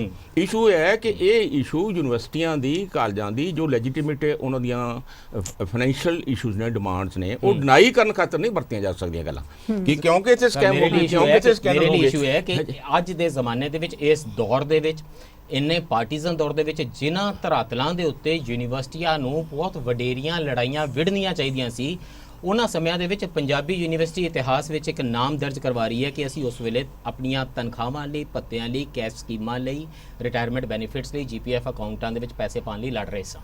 ਜੀ, that will not reflect very nicely. ਇਹ ਤੁਹਾਡੀ ਗੱਲ ਤੱਕ ਅਸੀਂ ਇਹਦੇ ਨਾਲ ਸਹਿਮਤ ਹਾਂ ਜੀ। ਪਰ ਨਾਲ ਦੀ ਨਾਲ ਇੱਕ ਅਧਿਆਪਕ ਦੀ ਵੀ ਤੁਹਾਨੂੰ ਦੇਖਣੀ ਪਊਗੀ। ਮੰਨ ਲਓ ਕੋਈ ਇੱਕ ਅਧਿਆਪਕ ਸਿੰਗਲ ਅਰਨਿੰਗ ਹੈਂਡ ਹੈ, ਕੀ ਉਹਨੂੰ ਆਪਣੀ ਸੈਲਰੀ ਲਈ ਮਾਈ ਹਰਟ ਗੋਜ਼ ਆਊਟ ਕੋਈ ਅਧਿਆਪਕ ਮੈਨੂੰ ਪੜ੍ਹਾਉਣ ਆਵੇ ਤੇ ਉਹਦੇ ਘਰ ਫਾਕੇ ਪਏ ਹੋਣ, ਉਹਨੂੰ ਤਨਖਾਹ ਨਾ ਮਿਲ ਰਹੀ ਹੋਵੇ, ਹਾਊ ਕੈਨ ਯੂ ਐਕਸਪੈਕਟ ਕਿ ਹੈ ਨਾ ਜੀ। ਪਰ ਪ੍ਰੋਬਲਮ ਹੈ ਕਿ ਜ਼ਾਰੋ-ਜ਼ਾਰ ਲੋਕਾਂ ਨੂੰ ਰੋਣਾ ਚਾਹੀਦਾ ਸੀਗਾ। ਯੂਨੀਵਰਸਿਟੀ ਦੇ ਅਧਿਆਪਕ, ਯੂਨੀਵਰਸਿਟੀ ਆਪਣੇ ਆਪ ਦੇ ਵਿੱਚ as a concept, the idea of a university ਕੀ ਹੁੰਦਾ, ਜੋ ਸਮਾਜ ਤੋਂ ਇੰਨਾ ਟੁੱਟਿਆ ਹੋਵੇ, ਯੂਨੀਵਰਸਿਟੀ ਉਹ ਨਹੀਂ ਕਮਾ ਪਾ ਰਹੀ। ਤੁਹਾਡੀ ਲੜਾਈ ਦੇ ਨਾਲ ਭੀੜਾਂ, ਸੰਗਤਾਂ, ਖਲਕਤ ਜੁੜ ਕੇ ਧਾਕੇ ਬਾਹਰ ਨਹੀਂ ਆ ਰਹੀ। I'm just beating the old record. I'm just beating around the bush. ਮੈਂ ਕੋਈ ਗੱਲ ਕਹਿ ਰਿਹਾ, ਜਿਹੜਾ ਸਮਾਂ ਹੁਣ ਆ ਗਿਆ, ਤੁਸੀਂ ਜਲਦੀ ਦੇਖੋਗੇ। You will see it very soon. It will be a reality. ਸੋ ਤੁਹਾਨੂੰ ਪੈਸੇ ਚਾਹੀਦੇ ਨੇ ਪੰਜਾਬ ਸਰਕਾਰ ਤੋਂ, ਕਿੰਨੇ ਕਰੋੜ ਰੁਪਏ ਮਿਨੀਮਮ ਚਾਹੀਦਾ ਤੁਹਾਨੂੰ? ਸਰ ਸਾਡਾ ਜਿਹੜਾ ਓਵਰਡਰਾਫਟ ਹੈ, ਜਿਹੜਾ 150 ਕਰੋੜ ਤੋਂ ਜ਼ਿਆਦਾ, ਅਸੀਂ ਉਹ ਕਹਿੰਦੇ ਆ 150 ਕਰੋੜ ਦਾ ਓਵਰਡਰਾਫਟ ਹੈ। ਉਹ 2 ਕਰੋੜ ਰੁਪਏ ਤੁਸੀਂ ਹਰ ਮਹੀਨੇ ਵਿਆਜ ਦਿੰਦੇ ਹੋ। ਹਾਂ, ਅਸੀਂ ਚਾਹੁੰਦੇ ਹਾਂ 150 ਕਰੋੜ ਦਾ ਓਵਰਡਰਾਫਟ ਸਰਕਾਰ ਓਨ ਕਰੇ। ਜਿੰਨੀਆਂ ਸਾਡੀਆਂ ਲਾਇਬਿਲਿਟੀਜ਼ ਨੇ ਪੈਂਡਿੰਗ 100 ਕਰੋੜ ਦੇ ਕਰੀਬ, ਉਹ ਸਰਕਾਰ ਬੀਅਰ ਕਰੇ। ਜਿਹੜੀ ਸਾਡੀ ਗ੍ਰਾਂਟ ਹੈ, ਸਾਡਾ ਮੰਥਲੀ ਇਨਕਮ ਅਦਾ ਪੈਨਸ਼ਨ ਤੇ ਤਨਖਾਹ ਦਾ ਬਜਟ ਬਣਦਾ, ਉਹਦਾ 95% ਸਰਕਾਰ ਬੀਅਰ। ਕਿੰਨਾ ਕੁ ਬਣਦਾ? 30-35 ਕਰੋੜ ਰੁਪਏ ਹਰ ਮਹੀਨੇ। ਇਸ ਟਾਈਮ ਸਾਡਾ ਪੈਨਸ਼ਨ ਪਲੱਸ ਸੈਲਰੀ ਮਿਲਾ ਕੇ 30 ਕਰੋੜ ਹੈ ਜੀ। ਠੀਕ ਹੈ। ਸੋ ਸਾਡੀ ਡਿਮਾਂਡ ਹੈ ਉਹਦਾ 95% ਸਰਕਾਰ ਬੀਅਰ ਕਰੇ। 300-350 ਕਰੋੜ ਰੁਪਏ ਤੁਸੀਂ ਮਿਨੀਮਮ ਮੰਗ ਰਹੇ ਹੋ। ਇੰਨਾ ਹੀ ਅਸੀਂ ਨਹੀਂ ਸਰਕਾਰ ਕੋਲ ਪੈਸੇ ਹੋ ਕਹਿਣਗੇ ਨਹੀਂ ਦੇ ਸਕਦੇ ਅਸੀਂ। ਕੁਝ ਲੈਬਿਲਿਟੀਜ਼ ਨੇ। I'm saying government will say this, ਸਾਡੇ ਕੋਲ ਪੈਸੇ ਨਹੀਂ। ਲੋਕਾਂ ਨੂੰ ਇਹ ਗੱਲ ਸਮਝ ਆਉਂਦੀ ਹੈ, ਹਾਂਜੀ ਸਰਕਾਰਾਂ ਕੋਲ ਅੱਜਕੱਲ ਪੈਸੇ ਨਹੀਂ। ਕੁਝ ਲੈਬਿਲਿਟੀਜ਼ ਉਹ ਨੇ, ਮੈਨੂੰ ਪਤਾ ਨਹੀਂ, ਮੈਂ ਤਾਂ ਜੇ ਇਹ ਪੁੱਛਣਾ, ਮੈਂ ਤਾਂ ਵੀ ਯੂਨੀਵਰਸਿਟੀ ਉਹਨਾਂ ਆਪਣੀ ਜ਼ਮੀਨ ਜ਼ਮੂਨ ਵੇਚੇਗੀ, ਕੀ ਕਰੇਗੀ? ਪੰਜਾਬ ਸਰਕਾਰ ਦੇ ਕਈ ਤਰੀਕੇ ਸਿਖਾਉਂਦੀ ਹੋਣੀ ਹੈ। ਕੁਝ ਲੈਬਿਲਿਟੀਜ਼ ਉਹ ਨੇ, ਯੂਨੀਵਰਸਿਟੀ ਨੇ 60 ਕਰੋੜ ਉਹ ਲੈਣੇ ਆ ਗਵਰਨਮੈਂਟ ਤੋਂ, ਜਿਹੜੇ ਕਿ ਸਕਾਲਰਸ਼ਿਪ ਦੇ ਪੈਸੇ ਸਾਡੀ, ਹਾਂਜੀ, ਜਿਹੜੇ ਕਿ ਸਰਕਾਰ ਨੇ ਕਿਹਾ ਕਿ ਇਹ ਸੋਸ਼ਲ ਏਜੰਡਾ ਹੈਗਾ, ਐਸਸੀ ਕੋਲ ਪੈਸੇ, ਸੋਸ਼ਲ ਵੈਲਫੇਅਰ ਸਕੀਮ ਦਾ ਪਾਰਟ ਹੈ ਜੀ, ਸਕੀਮ ਦਿੱਤੀਆਂ ਤੇ ਉਹਦੇ 60 ਕਰੋੜ ਰੁਪਇਆ ਤਾਂ ਉਹਦੇ ਪਏ ਨੇ। ਜੇ ਉਹ ਵੀ ਪੈਸੇ ਸਰਕਾਰ ਤੋਂ ਬਿਨਾਂ ਹੋਰ ਹਾਲ ਦੱਸੋ। ਅਗਰ ਸਰਕਾਰ ਨੇ ਵੀ ਤੁਹਾਨੂੰ ਇਹੀ ਪੁੱਛਣਾ, ਸੈਕਟਰੀ ਸਾਹਿਬ ਨੇ ਵੀ ਇਹੀ ਕਹਿਣਾ ਵੀ ਇਸ ਤੋਂ ਬਿਨਾਂ ਕੋਈ ਹੋਰ ਹਾਲ ਦੱਸੋ, ਅਸੀਂ ਤੁਹਾਨੂੰ ਪੈਸੇ ਨਾ ਦਈਏ। ਕੋਈ ਜ਼ਮੀਨਾਂ ਜਮੂਨਾਂ ਪਈਆਂ ਘਰੇ, ਕੋਈ ਸੋਨਾ ਸੁਨਾ ਪਿਆ ਵੇਚਣ ਰੱਖਣ ਵਾਲਾ। ਸਿੰਘ ਜੀ, ਪੰਜਾਬੀ ਯੂਨੀਵਰਸਿਟੀ ਦਾ ਐਕਟ ਪੜੋ। ਐਕਟ ਦੇ ਵਿੱਚ ਕਿੱਥੇ ਲਿਖਿਆ ਵੀ ਅਸੀਂ ਆਪਣੇ ਰਿਸੋਰਸਸ, ਸਟੇਟ ਯੂਨੀਵਰਸਿਟੀ ਹੈ, ਨਹੀਂ ਲਿਖਿਆ ਹੋਵੇਗਾ। ਸਟੇਟ ਯੂਨੀਵਰਸਿਟੀ ਹੈ, ਸਟੇਟ ਦੀ ਜ਼ਿੰਮੇਵਾਰੀ ਬਣਦੀ ਹੈ। ਉਹਨਾਂ ਐਕਟ ਦੇ ਬਾਵਜੂਦ ਸਰਕਾਰਾਂ ਇਹ ਕਰ ਰਹੀਆਂ ਨੇ, ਤੁਹਾਡੇ ਸਾਹਮਣੇ ਹੈ। ਸਰ ਇਸੇ ਇਹੀ ਤਾਂ ਲੜਾਈ ਹੈ ਸਾਡੀ ਜੀ, ਇਸੇ ਲੜਾਈ ਲੜ। ਆਈ ਐਮ ਸੇਇੰਗ ਕਿ ਯੂਨੀਵਰਸਿਟੀ ਵਿੱਚ ਇਸ ਕਿਸਮ ਦੀਆਂ ਵੀ ਗੱਲਾਂ ਹੋ ਰਹੀਆਂ ਨੇ ਕਿ ਹੁਣ ਯੂਨੀਵਰਸਿਟੀ ਵਿੱਚ ਕੋਈ ਮਾਰਕੀਟ ਬਣ ਜਾਵੇ, ਕੋਈ ਦੁਕਾਨਾਂ ਬਣਾ ਦਿੱਤੀਆਂ ਜਾਣ, ਕੋਈ ਬਾਹਰਲੀ ਜ਼ਮੀਨ ਦੇ ਦਿੱਤੀ ਜਾਵੇ, ਪਿੱਛੇ ਕੋਈ ਮਾਲ ਮੂਲ ਬਣ ਜਾਵੇ। ਕਿਉਂਕਿ ਯੂਨੀਵਰਸਿਟੀ ਵੈਸੇ ਵੀ ਕੋਈ ਯੂਨੀਵਰਸਿਟੀ ਤਾਂ ਰਹੀ ਨਹੀਂ, ਸਾਰੇ ਪੈਸੇ ਯੂਨੀਵਰਸਿਟੀ ਦਾ ਅੰਡਰ ਗ੍ਰੈਜੂਏਟ ਕੋਰਸਿਸ ਦਾ ਸਾਰੇ ਪੈਸੇ ਯੂਨੀਵਰਸਿਟੀ ਦਾ ਬਿਗ ਕਾਲਜ। ਨਹੀਂ ਸਰ, ਮੈਂ ਇਸ ਗੱਲ ਨਾਲ ਸਹਿਮਤ ਨਹੀਂ ਸਰ। ਮੈਂ ਇਹ ਕਹਿ ਰਿਹਾ ਤੇ ਤੁਸੀਂ ਇਹ ਕਹਿ ਰਹੇ ਹੋ ਵੀ ਤੁਸੀਂ ਇਹਦੇ ਨਾਲ ਸਹਿਮਤ ਨਹੀਂ। ਦਰਸ਼ਕ ਦੋਨਾਂ ਨੂੰ ਸੁਣ ਰਹੇ ਨੇ। ਯੂਨੀਵਰਸਿਟੀ ਦਾ big college, MA MPhil PhD ਕੁਝ ਨਹੀਂ ਹੁੰਦੀ ਯੂਨੀਵਰਸਿਟੀ 'ਚ। ਇਹ 10 ਬੰਦਾ 10+2 ਕਰਕੇ ਆਉਂਦਾ, ਫਿਰ ਉਹ 13ਵੀਂ ਕਰਦਾ, 14ਵੀਂ ਕਰਦਾ, 15ਵੀਂ ਕਰਦਾ, 16ਵੀਂ ਕਰਦਾ। ਯੂਨੀਵਰਸਿਟੀ ਦਾ ਐਕਸਟੈਂਡਡ ਸਕੂਲ ਹੈ। ਸਰ ਕਿੰਨੇ ਵਿਭਾਗ ਨੇ ਜਿਨ੍ਹਾਂ 'ਚ ਇਹ ਕੋਰਸਿਸ ਨੇ under graduate? Do we have that data? ਵੀ ਸ਼ੁਰੂ ਤਾਂ ਤੁਹਾਡੇ ਕੋਲ ਸਿਰਫ ਇਹਦੇ ਸੀਗਾ, ਫਿਜ਼ਿਕਸ ਹੀ ਸੀਗੇ ਜਾਂ ਇਕਨੋਮਿਕਸ ਹੀ ਸੀਗੇ। ਸਿਰਫ 5 ਜਾਂ 7 ਵਿਭਾਗ ਨੇ ਜਿੱਥੇ ਅੰਡਰ ਗ੍ਰੈਜੂਏਟ ਕੋਰਸਿਸ ਨੇ। ਤੁਸੀਂ ਬਾਕੀ 70 ਵਿਭਾਗਾਂ ਨੂੰ general immense number of students there. Sir 800 student stuffing ਆਉਤੇ ਬਹੁਤ ਸਟਫਿੰਗ। ਨਹੀਂ ਸਰ, 800 ਸਟੂਡੈਂਟ ਬੀਟੈਕ ਦਾ ਸਾਡੇ ਕੋਲ 800 ਸੀਟਾਂ ਨੇ, 200 ਪਰ ਸਟਰੀਮ। ਮਾਈ ਪੁਆਇੰਟ ਇਜ਼ ਤੁਸੀਂ ਜੋ ਵੀ ਕਰ ਰਹੇ ਹੋ ਰਿਸਰਚ ਦੀ ਕਾਸਟ ਤੇ ਹੈ, ਯੂਨੀਵਰਸਿਟੀ ਦੇ ਬੇਸਿਕ ਮੈਂਡੇਟ ਦੀ ਕਾਸਟ ਤੇ ਹੈ। ਸਰ ਅਸੀਂ ਬਾਕੀ ਜਿਹੜਾ ਸਾਡਾ ਉਸ ਤੋਂ ਇਲਾਵਾ 20000 ਪਲੱਸ ਸਟੂਡੈਂਟ ਹੈ, ਉਹ ਪੋਸਟ ਗ੍ਰੈਜੂਏਟ ਹੈ। ਬੀਨ देयर ਡਨ ਦੈਟ। ਹੁਣ ਮੈਨੂੰ ਦੱਸੋ 350 ਕਰੋੜ ਰੁਪਏ ਜੇ ਸਰਕਾਰ ਨਹੀਂ ਦਿੰਦੀ ਤਾਂ ਤੁਸੀਂ ਕੀ ਕਰਨਾ ਨੈਕਸਟ? ਅਸੀਂ ਸਰ ਸਾਡੀ ਲੜਾਈ ਸਰਕਾਰ ਨਾਲ ਹੈ। ਸਾਡੇ ਕੋਲੇ ਆਪਸ਼ਨ ਜਿਹੜੀ ਇਹਨੂੰ ਯੂਨੀਵਰਸਿਟੀ ਨੂੰ ਬੇਲ ਕਰਨ ਦੀ ਇੱਕੋ ਹੀ ਹੈ, ਗਵਰਨਮੈਂਟ ਤੋਂ grant, that's all. So government ਤੋਂ ਗ੍ਰਾਂਟ ਤੁਹਾਡੇ ਕੋਲ ਇੱਕਮਾਤਰ ਆਪਸ਼ਨ ਹੈ। ਸਰਕਾਰ ਜੀ ਪੈਸਾ ਦੇ ਦਿਓ, ਯੂਨੀਵਰਸਿਟੀ ਬਚਦੀ ਹੈ। ਸਰਕਾਰ ਜੀ ਪੈਸਾ ਨਹੀਂ ਦੇਣਗੇ, ਜਿਹੜੀ ਕਿ ਉਹਨਾਂ ਦਾ ਇਰਾਦਾ ਹੁਣ ਤੱਕ ਕਲੀਅਰ ਹੈ, ਤਾਂ ਫਿਰ ਯੂਨੀਵਰਸਿਟੀ ਨਹੀਂ ਬਚੇਗੀ। ਜੇ ਪੰਜਾਬ ਦੀ ਯੂਨੀਵਰਸਿਟੀ ਕੋਈ, ਔਰ ਇਸ ਕਦਰ ਯੂਨੀਵਰਸਿਟੀ ਪੰਜਾਬੀ ਯੂਨੀਵਰਸਿਟੀ ਵਰਗੀ ਯੂਨੀਵਰਸਿਟੀ ਜੇ ਇਹ ਆਪਣੇ ਆਖਰੀ ਸਾਹਾਂ ਤੇ ਹੈ, ਤਾਂ ਇਹਦੇ ਵਿੱਚ ਤੁਹਾਡੇ ਬੱਚਿਆਂ ਦੀ ਅਕਲਸਾਜ਼ੀ ਦੀ ਜ਼ਮੀਨ ਖਤਮ ਹੋ ਰਹੀ ਹੈ। ਫਿਰ ਪੰਜਾਬ ਦਾ ਨੁਕਸਾਨ ਹੋ ਰਿਹਾ। ਇਹ ਪੰਜਾਬ ਦੀ ਮੌਤ ਦੇ ਆਰੰਭ ਵਾਲੇ ਸੁਨੇਹੇ ਹੁੰਦੇ ਨੇ ਜਦੋਂ ਕਿਸੇ ਸਥਾਨ ਦੀਆਂ ਯੂਨੀਵਰਸਿਟੀਜ਼ ਜਿਹੜੀਆਂ ਉਹ ਮਰਨੀਆਂ ਸ਼ੁਰੂ ਹੋ ਜਾਣ। ਤੁਸੀਂ ਇਸ ਲੜਾਈ ਦੇ ਕਿਹੜੇ ਐਸਪੈਕਟਸ ਨਾਲ ਆਪਣੇ ਆਪ ਨੂੰ ਜੋੜ ਕੇ ਵੇਖਣਾ ਹੈ? ਪ੍ਰੋਫੈਸਰਾਂ ਦੇ ਉੱਤੇ ਜਿਹੜੀ ਤਨਕੀਦ ਹੈ, ਜਿਹੜੀ ਤੁਸੀਂ ਇਸ ਡਿਬੇਟ 'ਚ ਵੀ ਦੇਖੀ ਹੋਏਗੀ, ਉਹਦੇ ਨਾਲ ਜੋੜਨਾ ਹੈ, ਜਾਂ ਯੂਨੀਵਰਸਿਟੀ ਦੀ ਮੈਂਡੇਟ ਕੀ ਹੈ ਤੇ ਯੂਨੀਵਰਸਿਟੀਆਂ ਦਾ ਅਸੀਂ ਕਰ ਕੀ ਦਿੱਤਾ, ਤੇ ਜਿਹੜੀਆਂ ਖੁੰਬਾਂ ਵਾਂਗ ਖੇਤਾਂ ਵਿੱਚ ਉੱਥੇ ਉਗਾਈਆਂ ਨੇ ਜਿੱਥੇ ਕਦੀ ਕਣਕਾਂ ਉੱਗਦੀਆਂ ਸੀ ਤੇ ਫਿਰ ਲੈਂਡ ਯੂਜ਼ ਚੇਂਜ ਹੋ ਜਾਂਦੀਆਂ ਨੇ ਤੇ ਪ੍ਰਾਈਵੇਟ ਯੂਨੀਵਰਸਿਟੀਆਂ ਖੁੱਲ੍ਹ ਜਾਂਦੀਆਂ ਨੇ, ਉਹਨਾਂ ਦੇ ਥਰੂ ਕੋਈ ਆਪਣਾ ਨਵਾਂ ਪੰਜਾਬ ਸਿਰਜਣਾ ਹੈ। ਇਹ ਫੈਸਲਾ ਤੁਹਾਡੇ ਹੱਥ ਹੈ। ਅੱਜ ਲਈ ਇੰਨਾ ਹੀ। ਦੁਆਵਾਂ 'ਚ ਯਾਦ ਰੱਖਣਾ। ਰੱਬ ਰੱਖਾ।